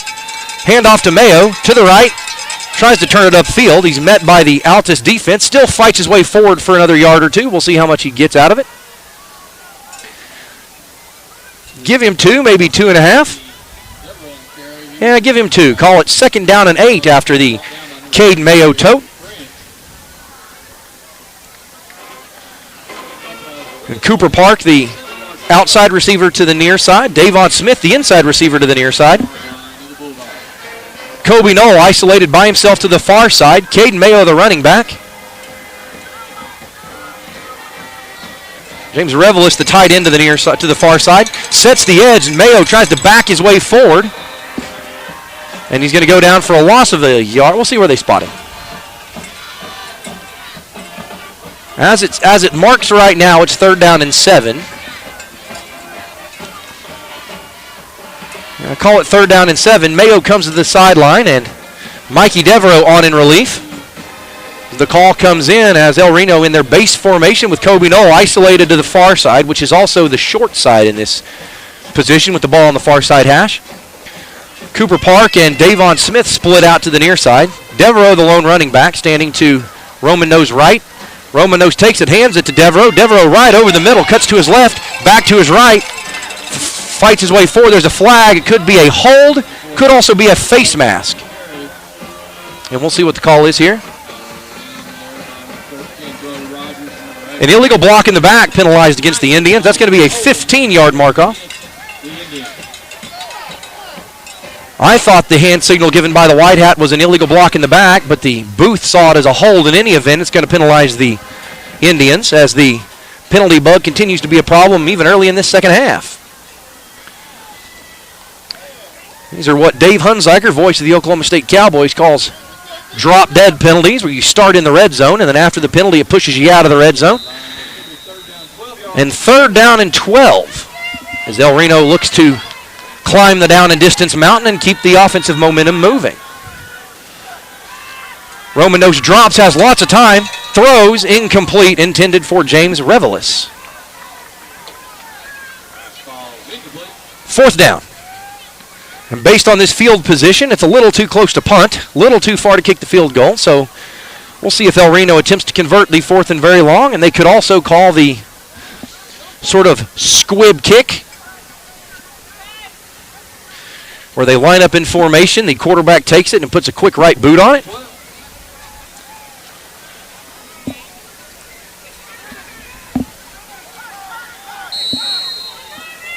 And timeout called by Altus.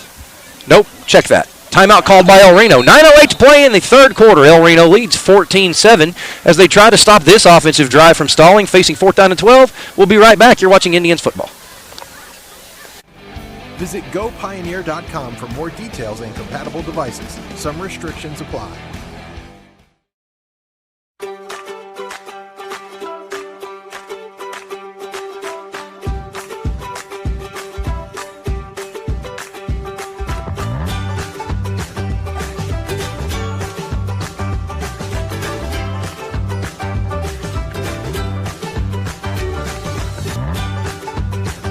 Stream with Oklahoma's #1 high school streaming service, Squirtle.tv. Find out more at Squirtle.com/stream. At Maples Nixon Diesel Horse, we've helped a lot of people, and our goal was to treat each and every person like a friend. And as a friend, we've got your...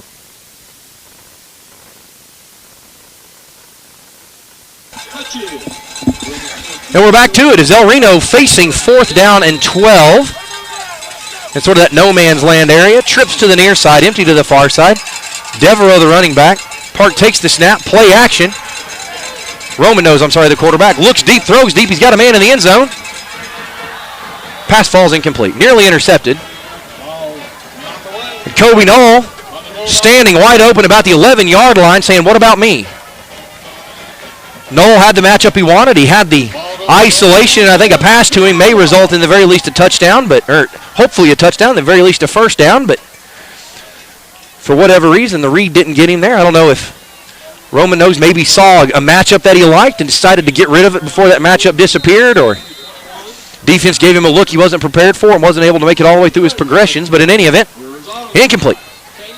Ball's going to go over on downs. 8:59 to play in the 3rd quarter. The El Reno offense stalls, and the defense takes the field to answer the call. Hand off to the running back. That time defended well by the Indians. Go down as a short loss. And for those who watch a lot of football on Saturdays, this Altus offense is a little more old school look. Like to keep it on the ground, put it in the hands of the running back. Although I have to be honest, the 4-point stance, the 4 technique demonstrated by the center is a little atypical, with one hand on the football and his left hand in the ground, strung out so far. He looks like he's doing a push-up drill. And Altus back to send half the offense to the sideline to get the audible. Then walk back, spread the information.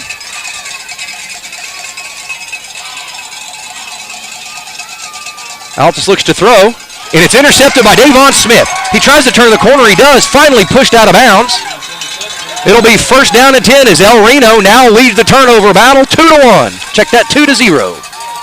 Mikey Devereaux forced a turnover at the Altus 45 on the second Altus possession, which resulted in a Devereaux touchdown run.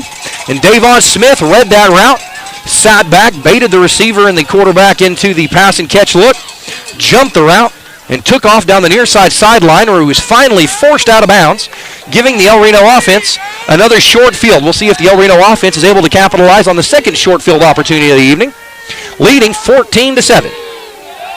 Malachi Nicholson, the running back, Davon Smith, the intercepting Indian, and Kobe Knoll, the receivers to the far side. Elijah Fisher, the receiver to the near side, but the handoff to Nicholson, fights his way, turns the corner. He's finally stacked up by the linebacker wearing number 20 for the Bulldogs, who, while holding on for dear life, is finally assisted by members of the Bulldogs secondary.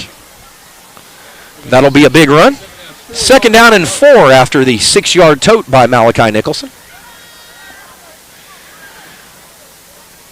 And 48, James Revelis, playing that H-back sort of tight end look. If you're an Oklahoma State fan, that's sort of that cowboy look. You can run him in the slot, you can play him in the slot, play him out of the backfield, or put him on the edge like he is right now on the left side as a tight end off the line. He's going to lead block for Roman Nose, who goes to his left again, cuts back to the right, fights out of a tackle, dives near the 5-yard line. That's going to be the line to gain, and then some. Be first down and goal for the Indians. As Mikey Devereaux, the running back, was first man through the hole, picked up the first defender.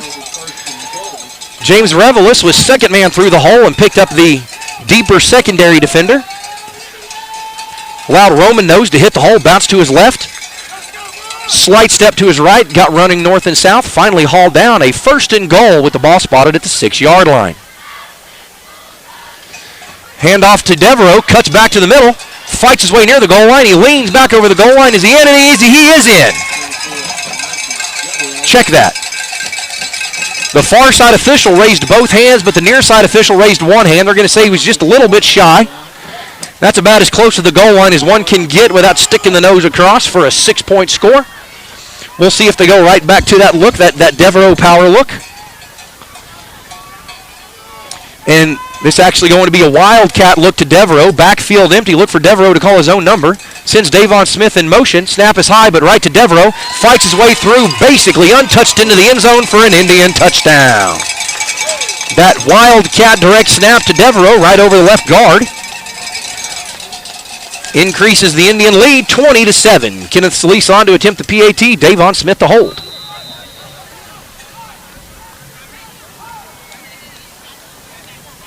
Six minutes, 20 seconds to play. El Reno looking to extend their lead after the Devereaux tote. Snap back, ball down, kick on the way, and the kick is good. After the Kenneth Solis conversion and the Mikey Devereaux touchdown run, El Reno leads 21-7 over Altus. You're watching Indian football on ElRenoIndians.tv. We'll be right back. Back, always. We understand what you're going through. Being lawyers is what we do, but it's not all that we are.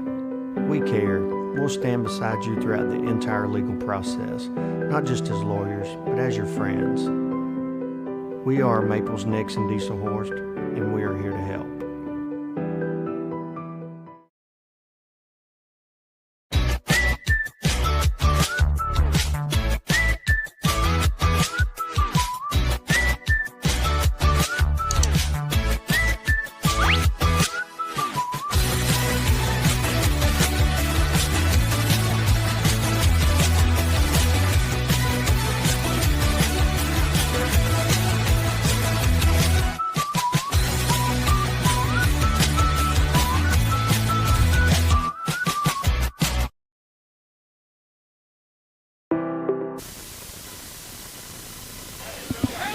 After the Mikey Devereaux Wildcat touchdown run and the Kenneth Solis conversion, El Reno leads 21-7 with 6:20 to play in the third. Kenneth Solis to kick off from the 40. He tees it up, and he walks off his yardage. The El Reno kick cover team has struggled. I don't want to say struggled. The Altus kick return team has executed well.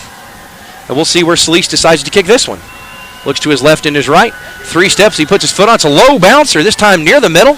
Mishandled initially by Altus, finally picked up, and there's a big scrum, and the Altus return man stacked up and then hit hard. As Solis heads to the sideline, tee at hand, the El Reno defense takes the field.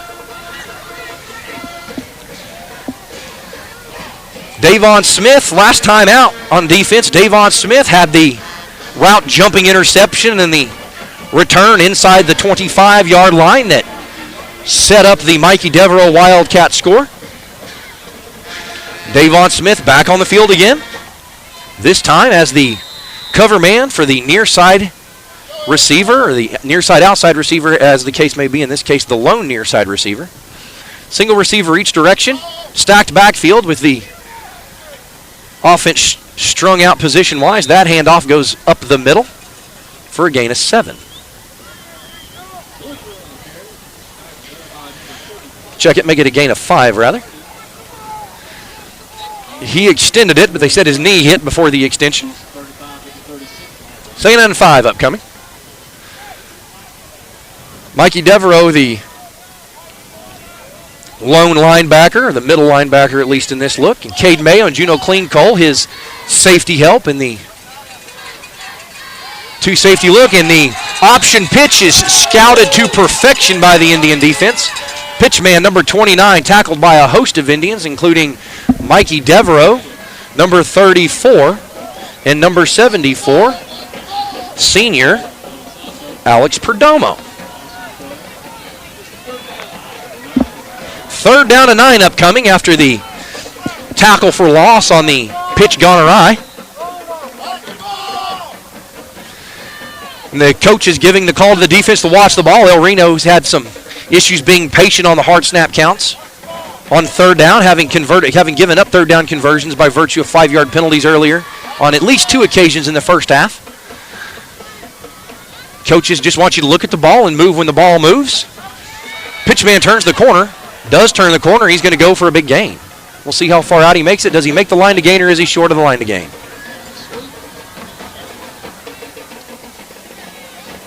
And the call from the head linesman, who is right in front of me at the 40-yard line, is giving the 4th down and short indication. And it is the ball spotted the 41. It is 4th down. Lots of bodies in and out on the Altus sideline. It's hard to know exactly what they did with their package, but they are in their punt look, although at this point, with 4:45 to play in the third, having won only 1 contest on the season and trailing by 2 touchdowns, don't put it above Altus to try some trickery here. Perhaps a direct snap to the up man, or a punt look of some kind, or a fake punt look. They run a guy on late run a man on late, to the near side edge.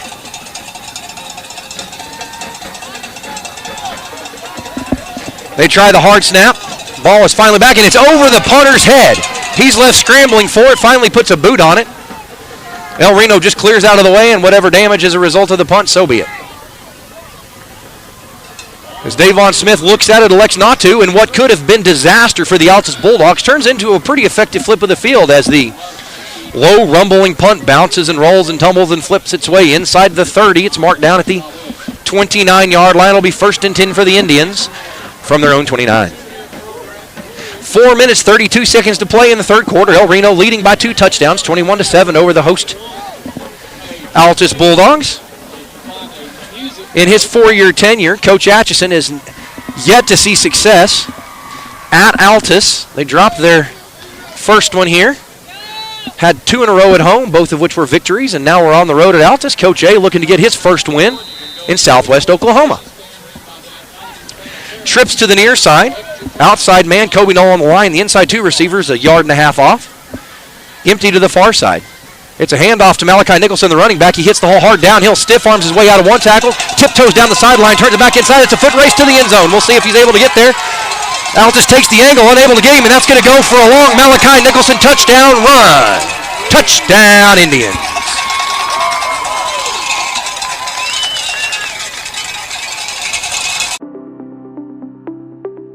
Angle at about the 10 or 15 yard line on the far side, unable to do much with it as Nicholson lowers his shoulder. Meets contact with contact, fights his way through, battles his way into the end zone for a touchdown. El Reno leads 27-7. Kenneth Solis on to attempt the PAT. Davon Smith to hold.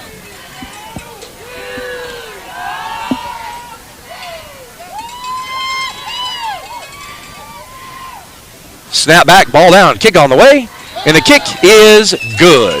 After the Kenneth Solis conversion, El Reno leads 28-7 in Altus. 4:18 to play in the third quarter. You're watching Indians football on ElRenoIndians.tv. We'll be right back.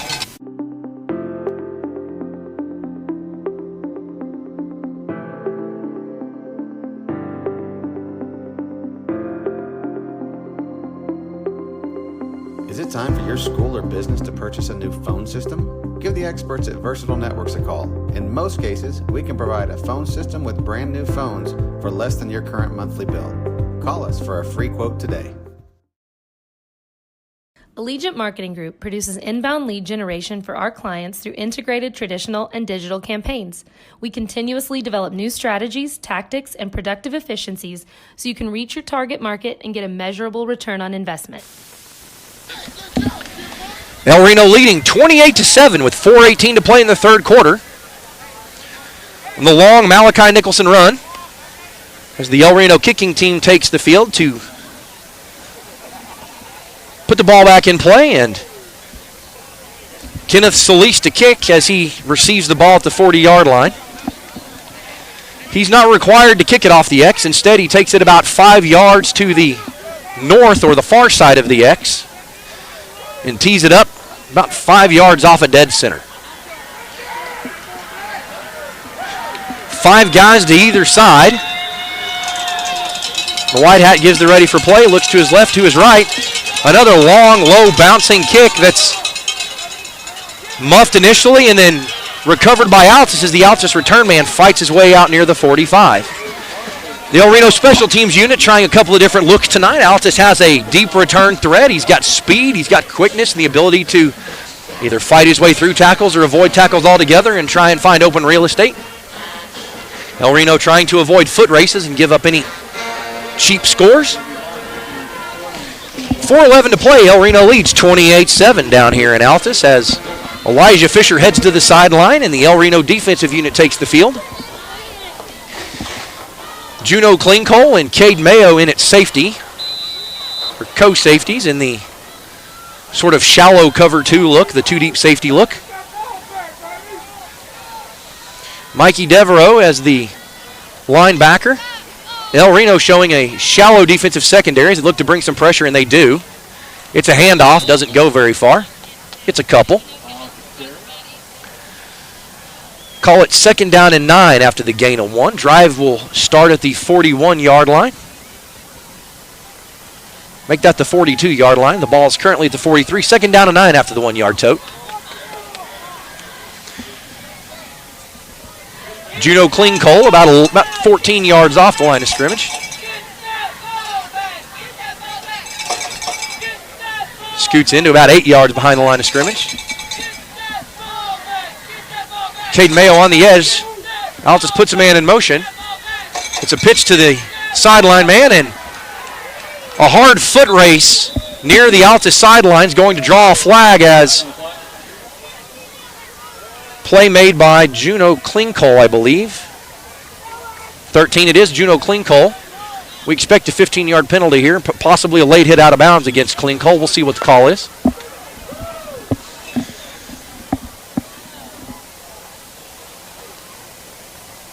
Dead ball, personal foul against the Indians. That's going to be a 15-yard mark off. That's going to be an automatic first down, and the chains are going to reset.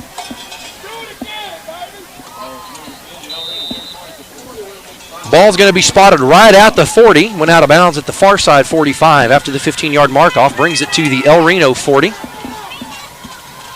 Klingcole, the penalized Indian there. Looks like they may have got him for a late hit out of bounds. He was in pursuit, and he made the hit, but he may have gotten there just a step late. No razzle-dazzle that time, just the old-fashioned handoff and the ground and pound game that is trademark of the Altus Bulldogs of late. It's going to go for a 3-yard tote, 2nd down and 7.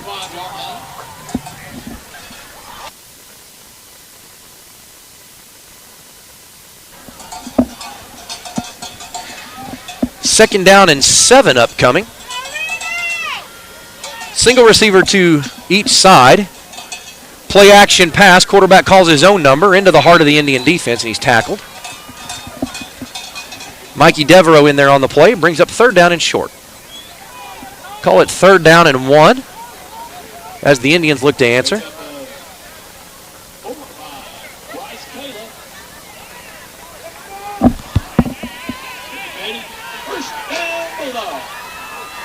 They're actually going to give him the line to gain and say he got there. Although that particular play from the Altus offense was more indicative of a 3rd and 1 than a 1st and 10 situation. They went all 7 up front, cut blocking to try and get 6 inches, and they got about 1.5 yards, maybe 2 out of it. Call it 2nd down and 8. 2:18 and counting in the 3rd quarter as Altus inside the 30. Nearing their 2nd scoring threat of the evening.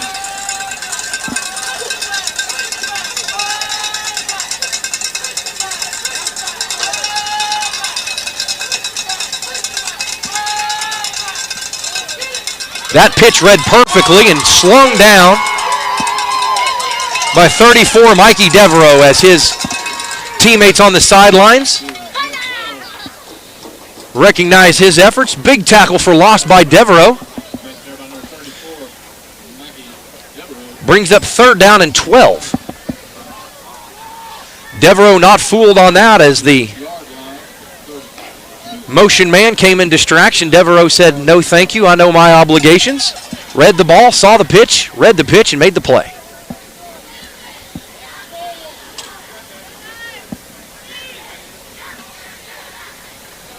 Quarterback drops to pass. Nearly intercepted by Davon Smith again. Pass overthrown, intended for number 12 for the Bulldogs as he asks for a flag, but not with much gusto or authority. Davon Smith nearly right where he needed to be again as that ball was nearly intercepted.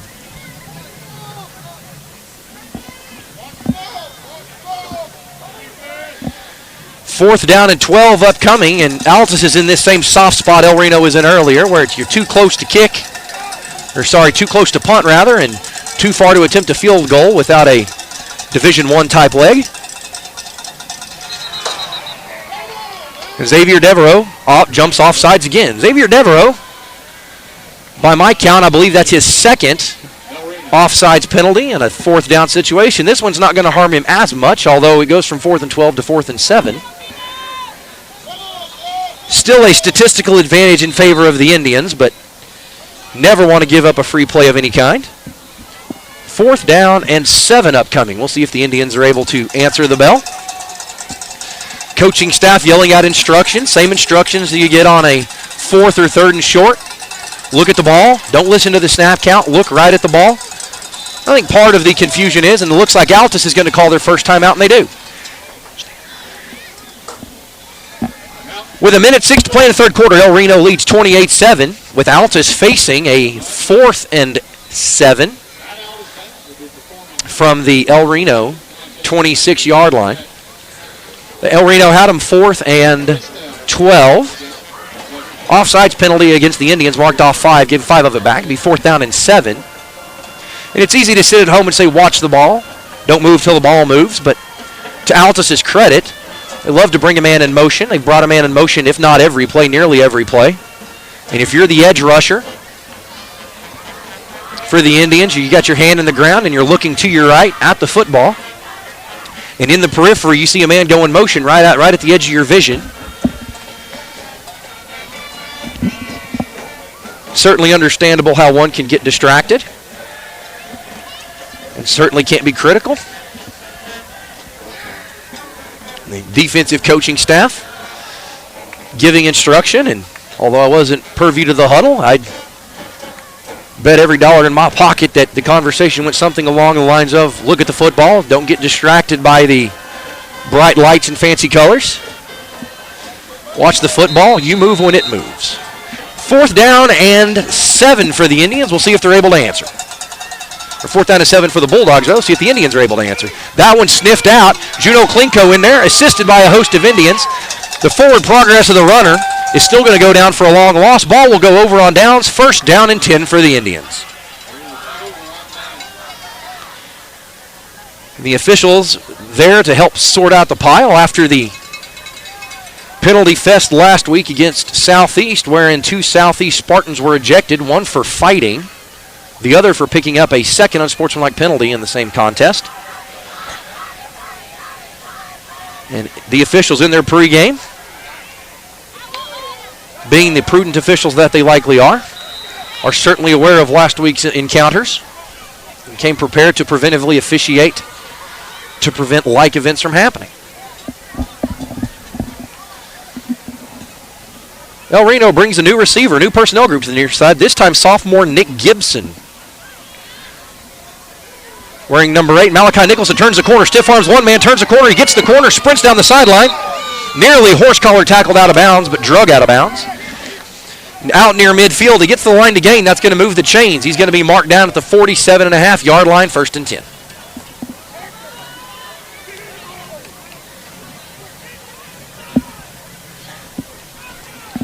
Checking into the game, 35, Nate Carty. 24, Dawson Holland, the lone receiver to the far side. Cade Mayo, the running back. It's a handoff to Mayo, up the middle, pauses, cuts back to his left, spins out of one tackle, bounces off the official, finally brought down after another long carry out near inside the 30. They're going to give him the 30 exactly. 1st down and 10 for the Indians from the Altus 30. Clock continues to wind as we approach 35 seconds to play in the 3rd quarter. El Reno playing with some speed. Handoff to Mayo again, fights his way forward. He was hit about a yard behind the line of scrimmage, but fights his way forward for a gain of about 4. Carried that defender the whole way. Clock continues to run. We'll see if they're able to get anything in. And actually, Coach Atchison giving the instruction to his team, just wait for the clock. Not going to run a play. We'll let the clock go to 0. And as we near the 0 mark with the clock running, El Reno leads 28-7. As they are nearing the red zone with zeros on the clock, El Reno leads 28-7 at the end of the 3rd. You're watching El Reno football on elrenoindians.tv. We'll be right back. This fast-paced world demands for your products and services to be presented at the moment your buyers need them. Targeted and innovative marketing creates your success. Call AMG today, your marketing partner. Dr. Matt Dieselhorst at Dieselhorst Sports and Orthopedics can help you get game day ready. Dr. Dieselhorst works with athletes of all ages, taking a coordinated approach to accelerate return to play and maximize athletic performance. His work with pros in sports training, injury prevention, bracing, functional rehabilitation, and imaging works seamlessly with his medical and surgical expertise. Get started by going to Dieselhorst Sports and Orthopedics. Let Dr. Matt Dieselhorst get you back on the field, backing all Oklahoma athletes on the field.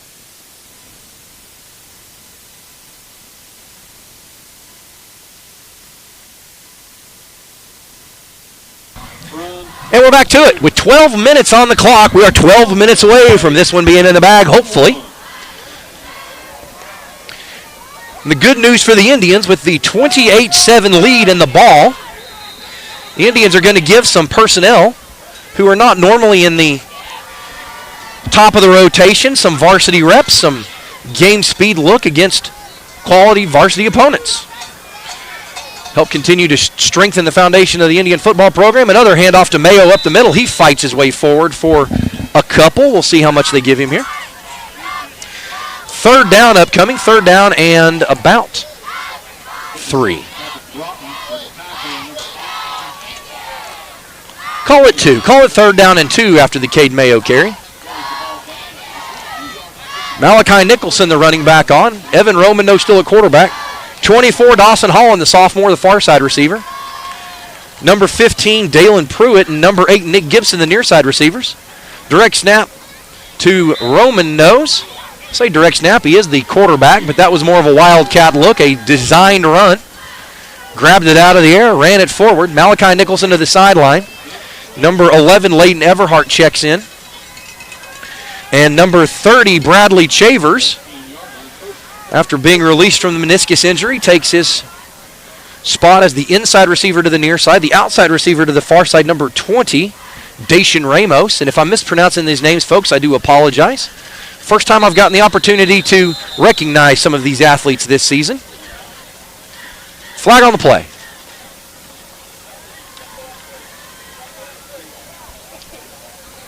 Officials timeout.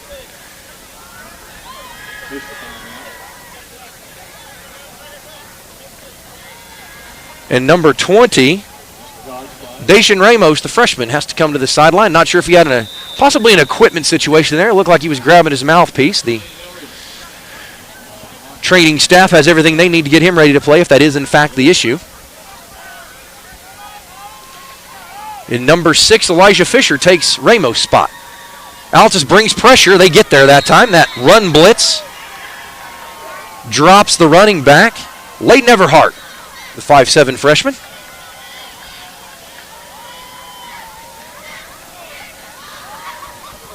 And excited to call some Indian names for the first time this season as the clock continues to run as El Reno looks to extend their 28-7 lead, but looking at a 2nd down and 14 after the tackle for loss.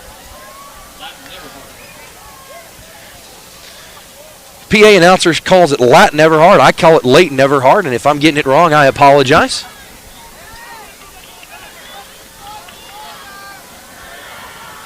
High snap, but caught. Play action into the defense, nearly intercepted. And the official on the near side sideline was quick on the whistle. The ball was tipped, and when the ball was tipped, he immediately blew the play dead, even though the ball hadn't hit the ground.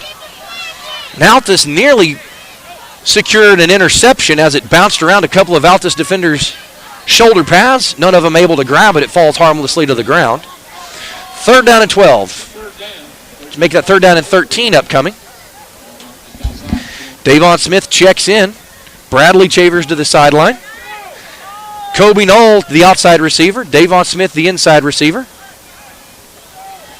Dawson Holland, the single receiver to the far side. Roman Nose calls for it. He gets it. Play action. He's got Knoll running and Smith running, both wide open in the end zone, but the pass falls to the ground incomplete. He underthrew it by about 1.5 feet.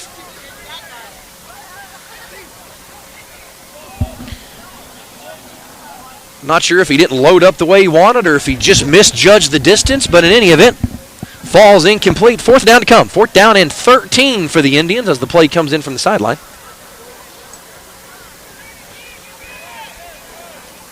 El Reno looking to convert 11. Layton Everhart, the running back, standing to Roman Nose left.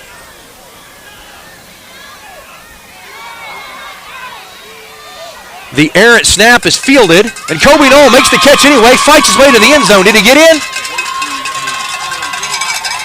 No, they're going to mark him just shy at about the half-inch line. I had him in the whole way. Even though his body was out of bounds, he was airborne as he crossed the pylon. By rule, that should be a touchdown, but in any event, you can't get them all right. We cut them a little bit of slack. They certainly have a difficult job out here tonight in this cool weather that has turned brisk. We're inside 10 to play. Ball spotted at about the 1-yard line, 1st and goal. After the errant snap, Roman Nose rolls to his right, fields the errant snap, continues to roll to his right, makes the running throw to Kobe Knoll, who fights off a defender. Direct snap to Devereaux, who dances his way into the end zone for his 4th touchdown of the game. And that Mikey Devereaux run good for the El Reno Indian touchdown. El Reno leads 34-7. And Kenneth Solis on to attempt the 1-point after. Davon Smith to hold.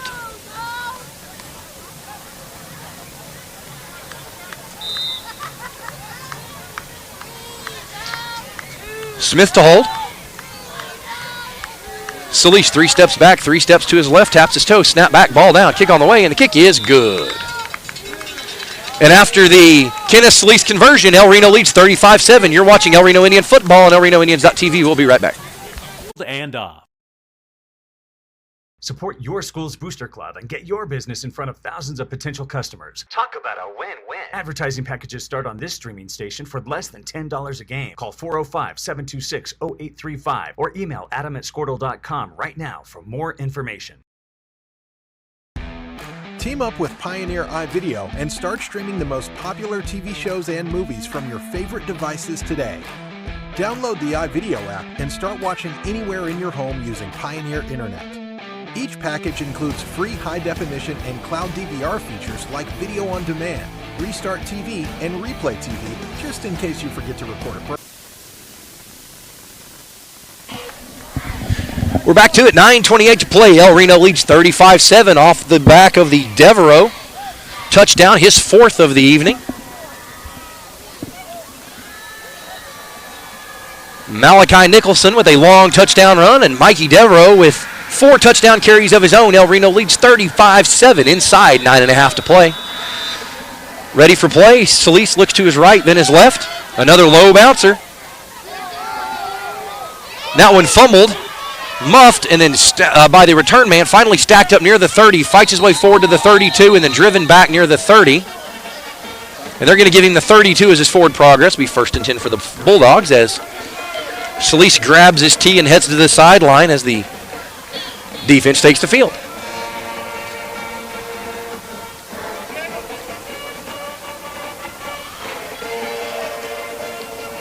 The first string defense by the Indians still on the field as Kobe Knoll, the cover man to the near side, is having a discussion with the head linesman. Knoll laughs as he shakes his head, and the head linesman chuckles in return. Whatever the discussion was about, both seem satisfied with the outcome, even if it's not what one or both wanted. And the Altus center continues the long stretched out look, and that time it is a play action quarterback keeper. Fights his way forward out near the line to gain. He's going to be a couple of yards short. That should go for about a gain of 8. Actually, they're going to say his knee hit before the diving lean. Go down as a gain of 6. 2nd down and 4.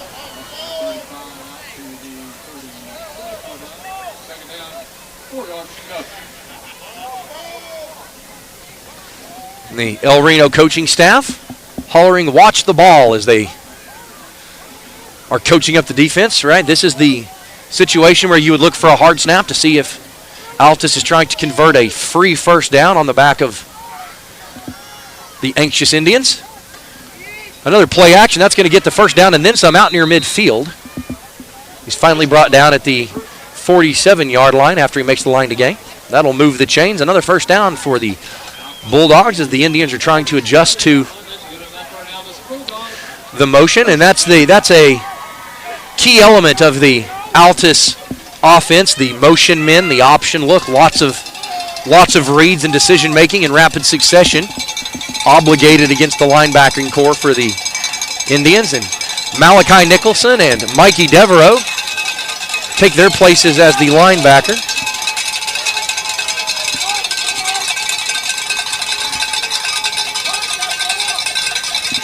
That pitch completed successfully. Juno Klinkole lowers. And a skirmish out near midfield. And a skirmish is had. We have a Bulldog down here. Several late penalty flags fly. Every official has flags out. Another benches clearing situation. And head trainer Alex Bray out to attend to the shaken Bulldog. And she's signaling for her counterpart from Altus as she releases him to the care of his quarterback, and the coaching staff is out separating the white shirts from the blue shirts. El Reno finally circled back up in the huddle. Flags everywhere. There was a little bit of a skirmish, and then an El Reno player went flying. I couldn't see through the bodies. Again, we're a little closer to field level than normal. Normally we're up high, I can see over the top. This time we're field level. We'll see what the call is. Every official who had a flag seemed to put it on that particular activity as all eyes were in the middle of the pile of bodies. Officials still conferencing. We'll bring you the call as we get it. Wouldn't be surprised if we see offsetting penalties here. Right, get both teams. Those are going to offset. It'll be a net neutral yardage situation. But they'll go ahead and log the penalties in the unsportsmanlike penalty book for the purposes of monitoring for disqualification. Each individual player is allowed no more than 2 unsportsmanlike penalties in the same game. If they catch a second one, their night is over. We saw that last week when a lineman for the Southeast Spartans was disqualified from the contest after picking up his second unsportsmanlike conduct foul.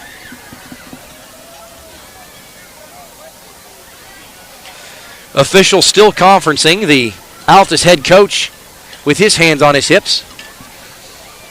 And head coach Chuck Atchison on the near side talking to the head linesman, trying to get what clarification he can. As both head coaches have now taken the unwritten head coach position, which is weight on one foot, both hands on the hips, and looking for clarification from the officiating crew, who continue to conference right at midfield. The penalty flag remaining on the ground is at the 45-yard line of the Indians. There's a second penalty flag at the 48-yard line of the Indians. Personal foul called against Altus. A second personal foul called against Altus, and they're going to count both of those personal fouls against Altus. And by my count, it's a 30-yard mark-off. If both of those are dead ball penalties, both of those are enforced, which would make it first down and 40 by my count. As the Altus head coach is out talking with the white hat, arguing his case and getting clarification as to the particular activities that resulted in those flags. The El Reno defensive coaching staff continuing to coach up the white jerseys. Altus head coach still arguing his point. Finally says his last word, and now one of the Altus assistants is out to make his case. And the white hat is going to come over and talk to head coach Chuck Atchison as he says, hey, you've got a partner out there who's talking to an assistant coach, and that's not generally the purview of the assistant coaches. Normally those conversations are reserved for the head coaches. I think he's also asking for clarification on how these penalties are going to be administered.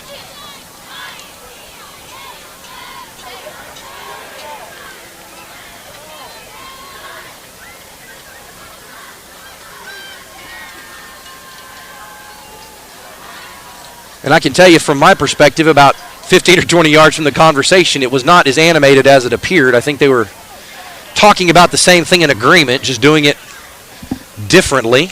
But in any event, looks like they're going to mark off the penalty from the 50. Both of those 15-yard penalties should total 30, but we'll see where they end up spotting it. We'll see if I got my rule correct today or not.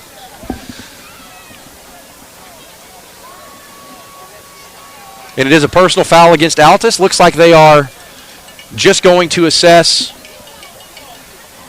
That's the first one, and then they're assessing the second one. Is Altus is facing a second,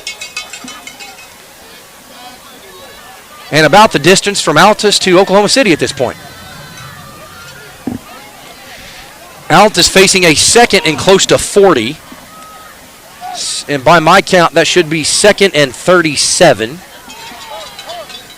But we'll see what the scoreboard comes up with.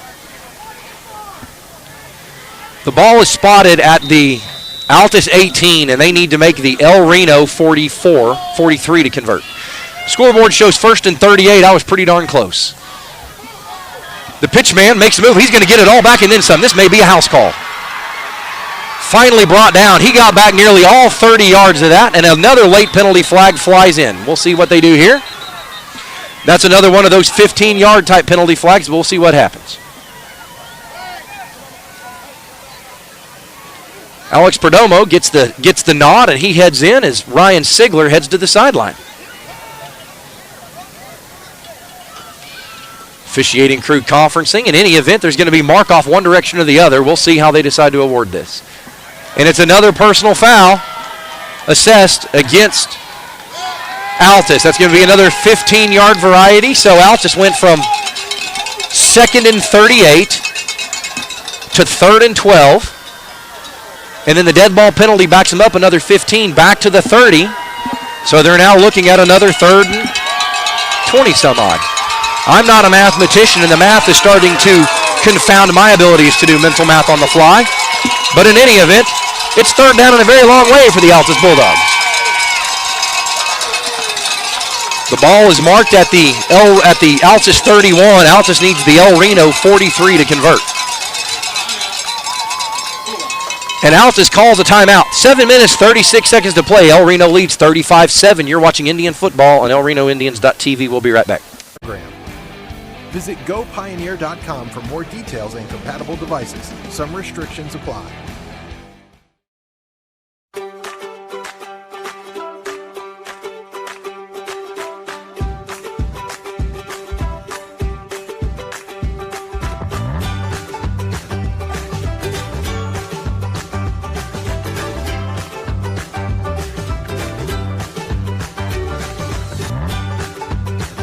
Stream with Oklahoma's #1 high school streaming service, Squirtle.tv.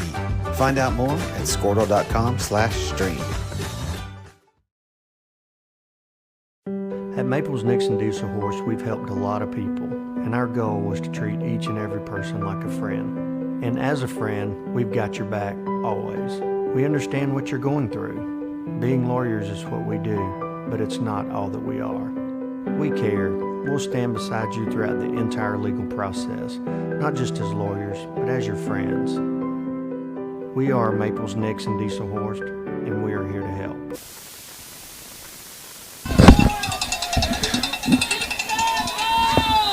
El Reno looking to defend a 3rd and 26 after the 15-yard penalty assessed against the Bulldogs. The pitch goes awry, and it's scooped by Juno Klingcole. He's brought down from behind, and they're going to get a face mask penalty against Altus. Altus starting to get chippy as their season of frustration continues for the Bulldogs. They came into the game 1-8. They were hoping to squeak out a win in senior night, but the game not coming out the way they like it, and the El Reno coaching staff trying to be proactive to prevent El Reno picking up any 15-yarders, cheap penalties of their own. Face mask is called against Altus. That's going to be a 15-yard mark-off from the end of the Juno Klingcole fumble scoop and return. Looks like they've marked him down at about the 23-yard line.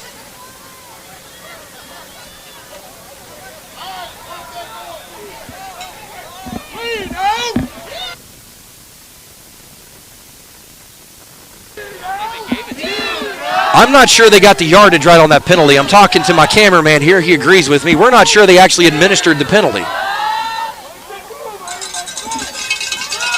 But in any event, we're certainly not confident they administered it correctly.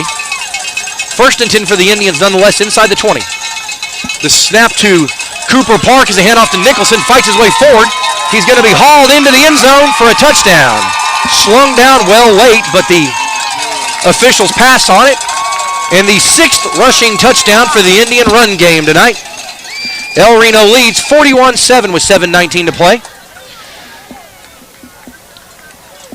Kenneth Solis on to attempt the 1 point after Davon Smith to hold.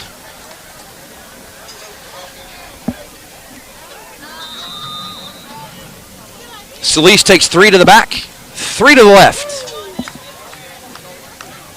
Smith shows his hand.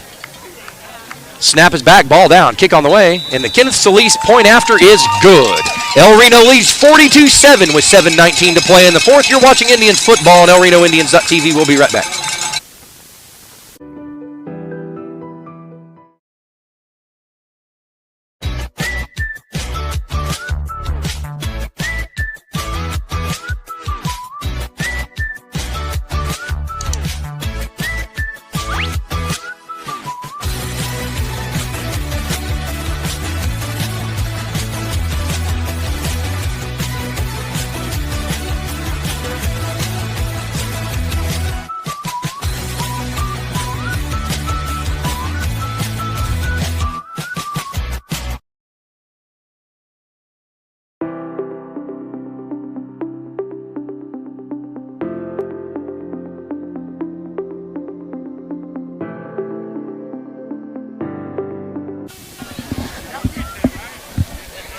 All right, we're back to it.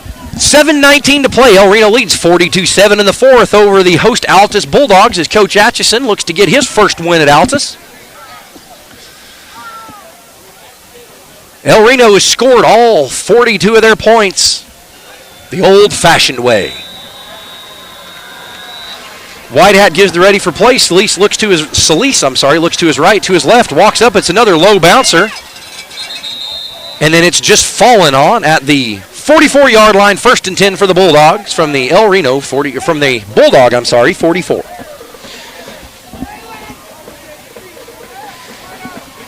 And I think for risk of either a free kick recovered by El Reno or a muffed or fumbled kick, the up man for the frontline man rather for the Bulldogs saw it come his way, grabbed it, fell on it, and said, "We'll just stop it right here." There was better yardage than a return was likely to set up anyway. And for those of you at home who haven't ever tried to catch a bouncing football, take it out in the backyard tomorrow. Bounce it along the ground, end over end, and try to catch it cleanly with a bunch of large men running at you.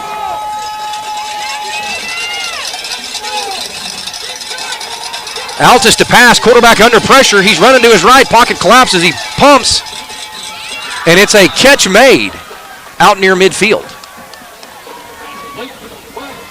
The Altus quarterback running for his life made a pretty athletic pass and an even more athletic diving catch by the Bulldog receiver right at midfield. It'll be 2nd down and 4 after the gain of 6.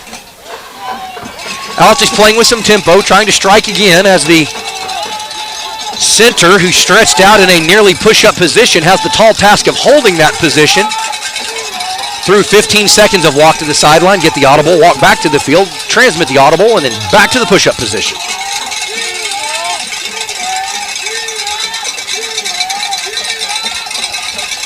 It's a pitch. Altus is able to get the edge. It's going to be a big run for the Altus Bulldogs.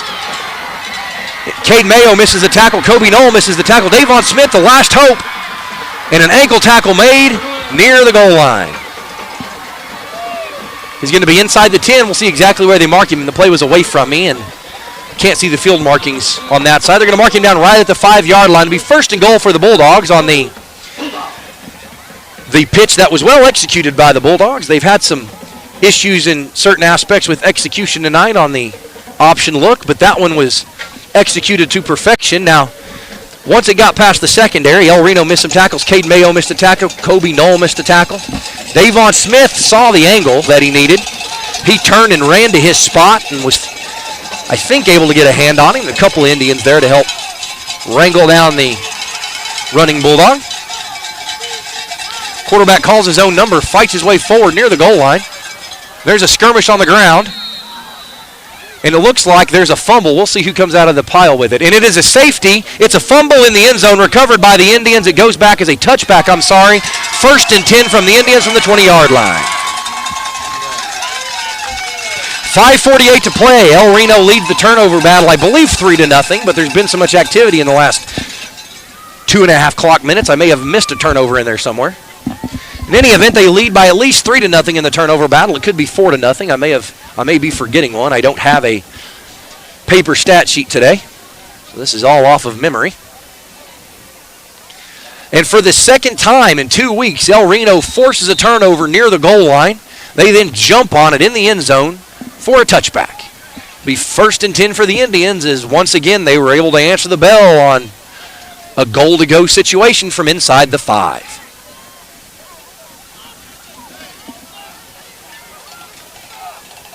Park takes the snap, hands off to Devereaux, runs to his right, turns the corner. That's going to be coming back.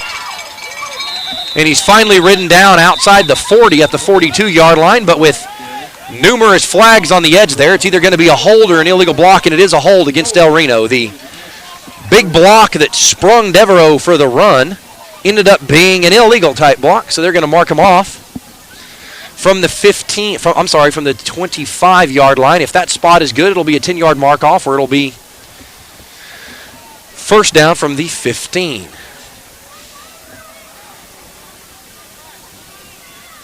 Again, not a math guy, but I believe that 25 minus 15. Yeah, still wrong on the math. Should mark it at the 10-yard line. First and 10 from the Indians from 10-yard line. Clock continues to run. 5:34 to play. El Reno leading 42-7. As we approach 9:30 in the evening on this crisp fall evening. Big run by the running back as he fights his way through a series of arm tackles and ultimately is not tackled but rather stacked up as Leighton Everhart's forward progress is stopped. Credit the 5'7" freshman with the big carry there. He got most of it back.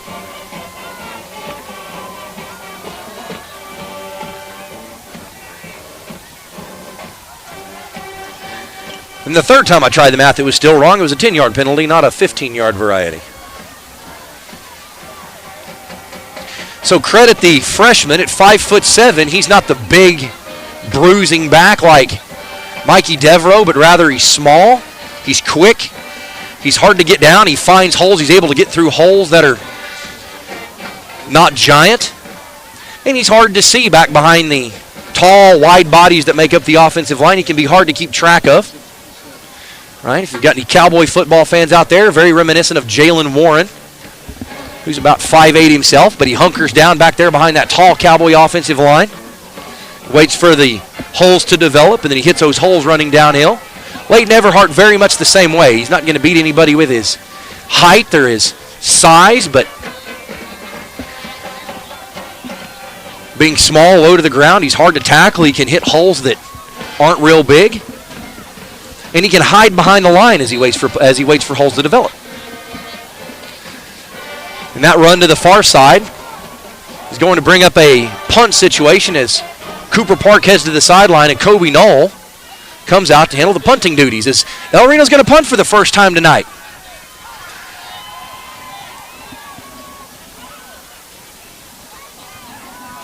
.335 to play and counting in this contest as Kobe Knoll is on to handle the punting duties for El Reno. The two deep men for the Bulldogs, number 20 and standing at their own 48 and 44 respectively. Good punt there. And it's going to take an El Reno bounce. It's going to go out of bounds near the 40. We'll see where they mark it. Big punt there by Kobe Knoll. And we'll see where they end up marking him out of bounds.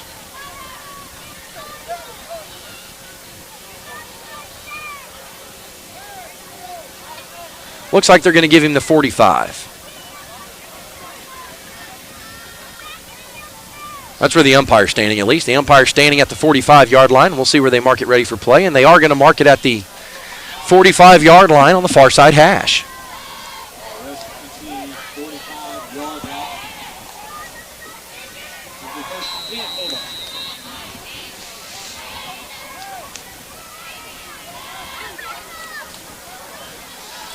The Altus Bulldog offense takes the field, and the Indian defense looks to get another turnover, leading the turnover battle 3-0 on a 2 fumble recoveries and an interception.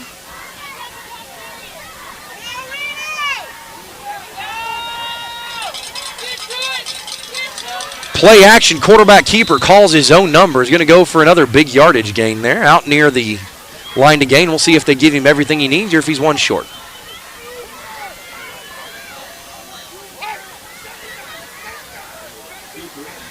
He's going to be just short of the line to gain. It'll be second down as they've marked him right at the 45-yard line, which I showed was the line to gain, but he's just a little bit short, they say, maybe by the nose of a football. 2:40 to play and counting. El Reno leads 42-7 as Coach Atchison looks to get his first win in Altus.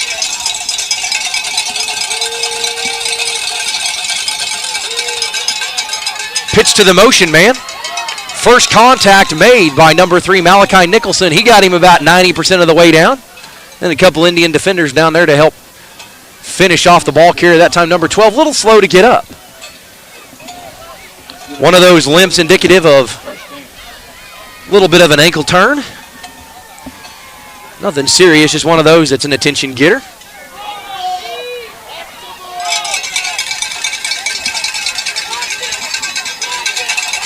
First down and 10 for the Bulldogs with 2 minutes to play in the contest. El Reno leading 42-7.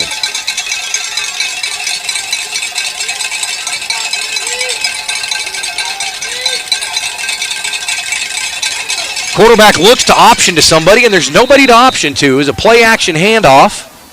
I'm not sure he's not better off leaving it with the running back if it was, in fact, an option look. He may have been better off leaving it with the running back there, but decided to keep it, and he looked around. He almost looked like his pitch man was missing.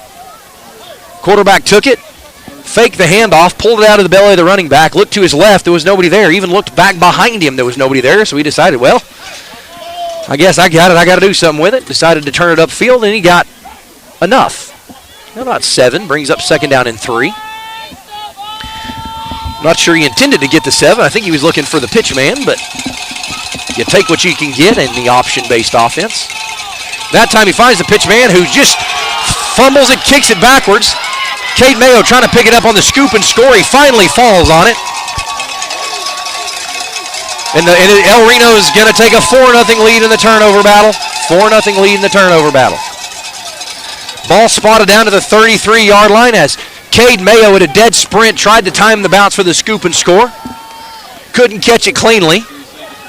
And as he muffed it, put 2 hands on it and just sort of belly rolled. Gave himself up, but able to secure the football, and they get the 4th turnover of the game. 1st down and 10 with 58 seconds to play. We'll see if El Reno wants to strike one more time or if they take the victory formation. And although mathematically they would have to run to at least 3rd down because Altus has 2 timeouts. I don't suspect Altus is going to burn either one of those with a 42-7 deficit being just too much to overcome with 58 seconds left. I've seen a lot of things in football, but never that much in that little. And El Reno does take the victory formation. With 55 seconds on the clock and running, we expect one more snap, and then we're going to shut her down and head back to El Reno as we approach the 9:30 hour.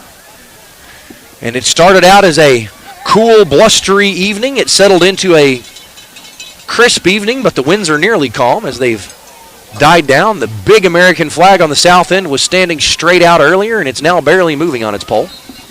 With 27 seconds left, they're not going to have to snap it again. El Reno's going to go home with a 42-7 victory in their 10th and final regular season game, and they are going to be 4th in the district, and they are going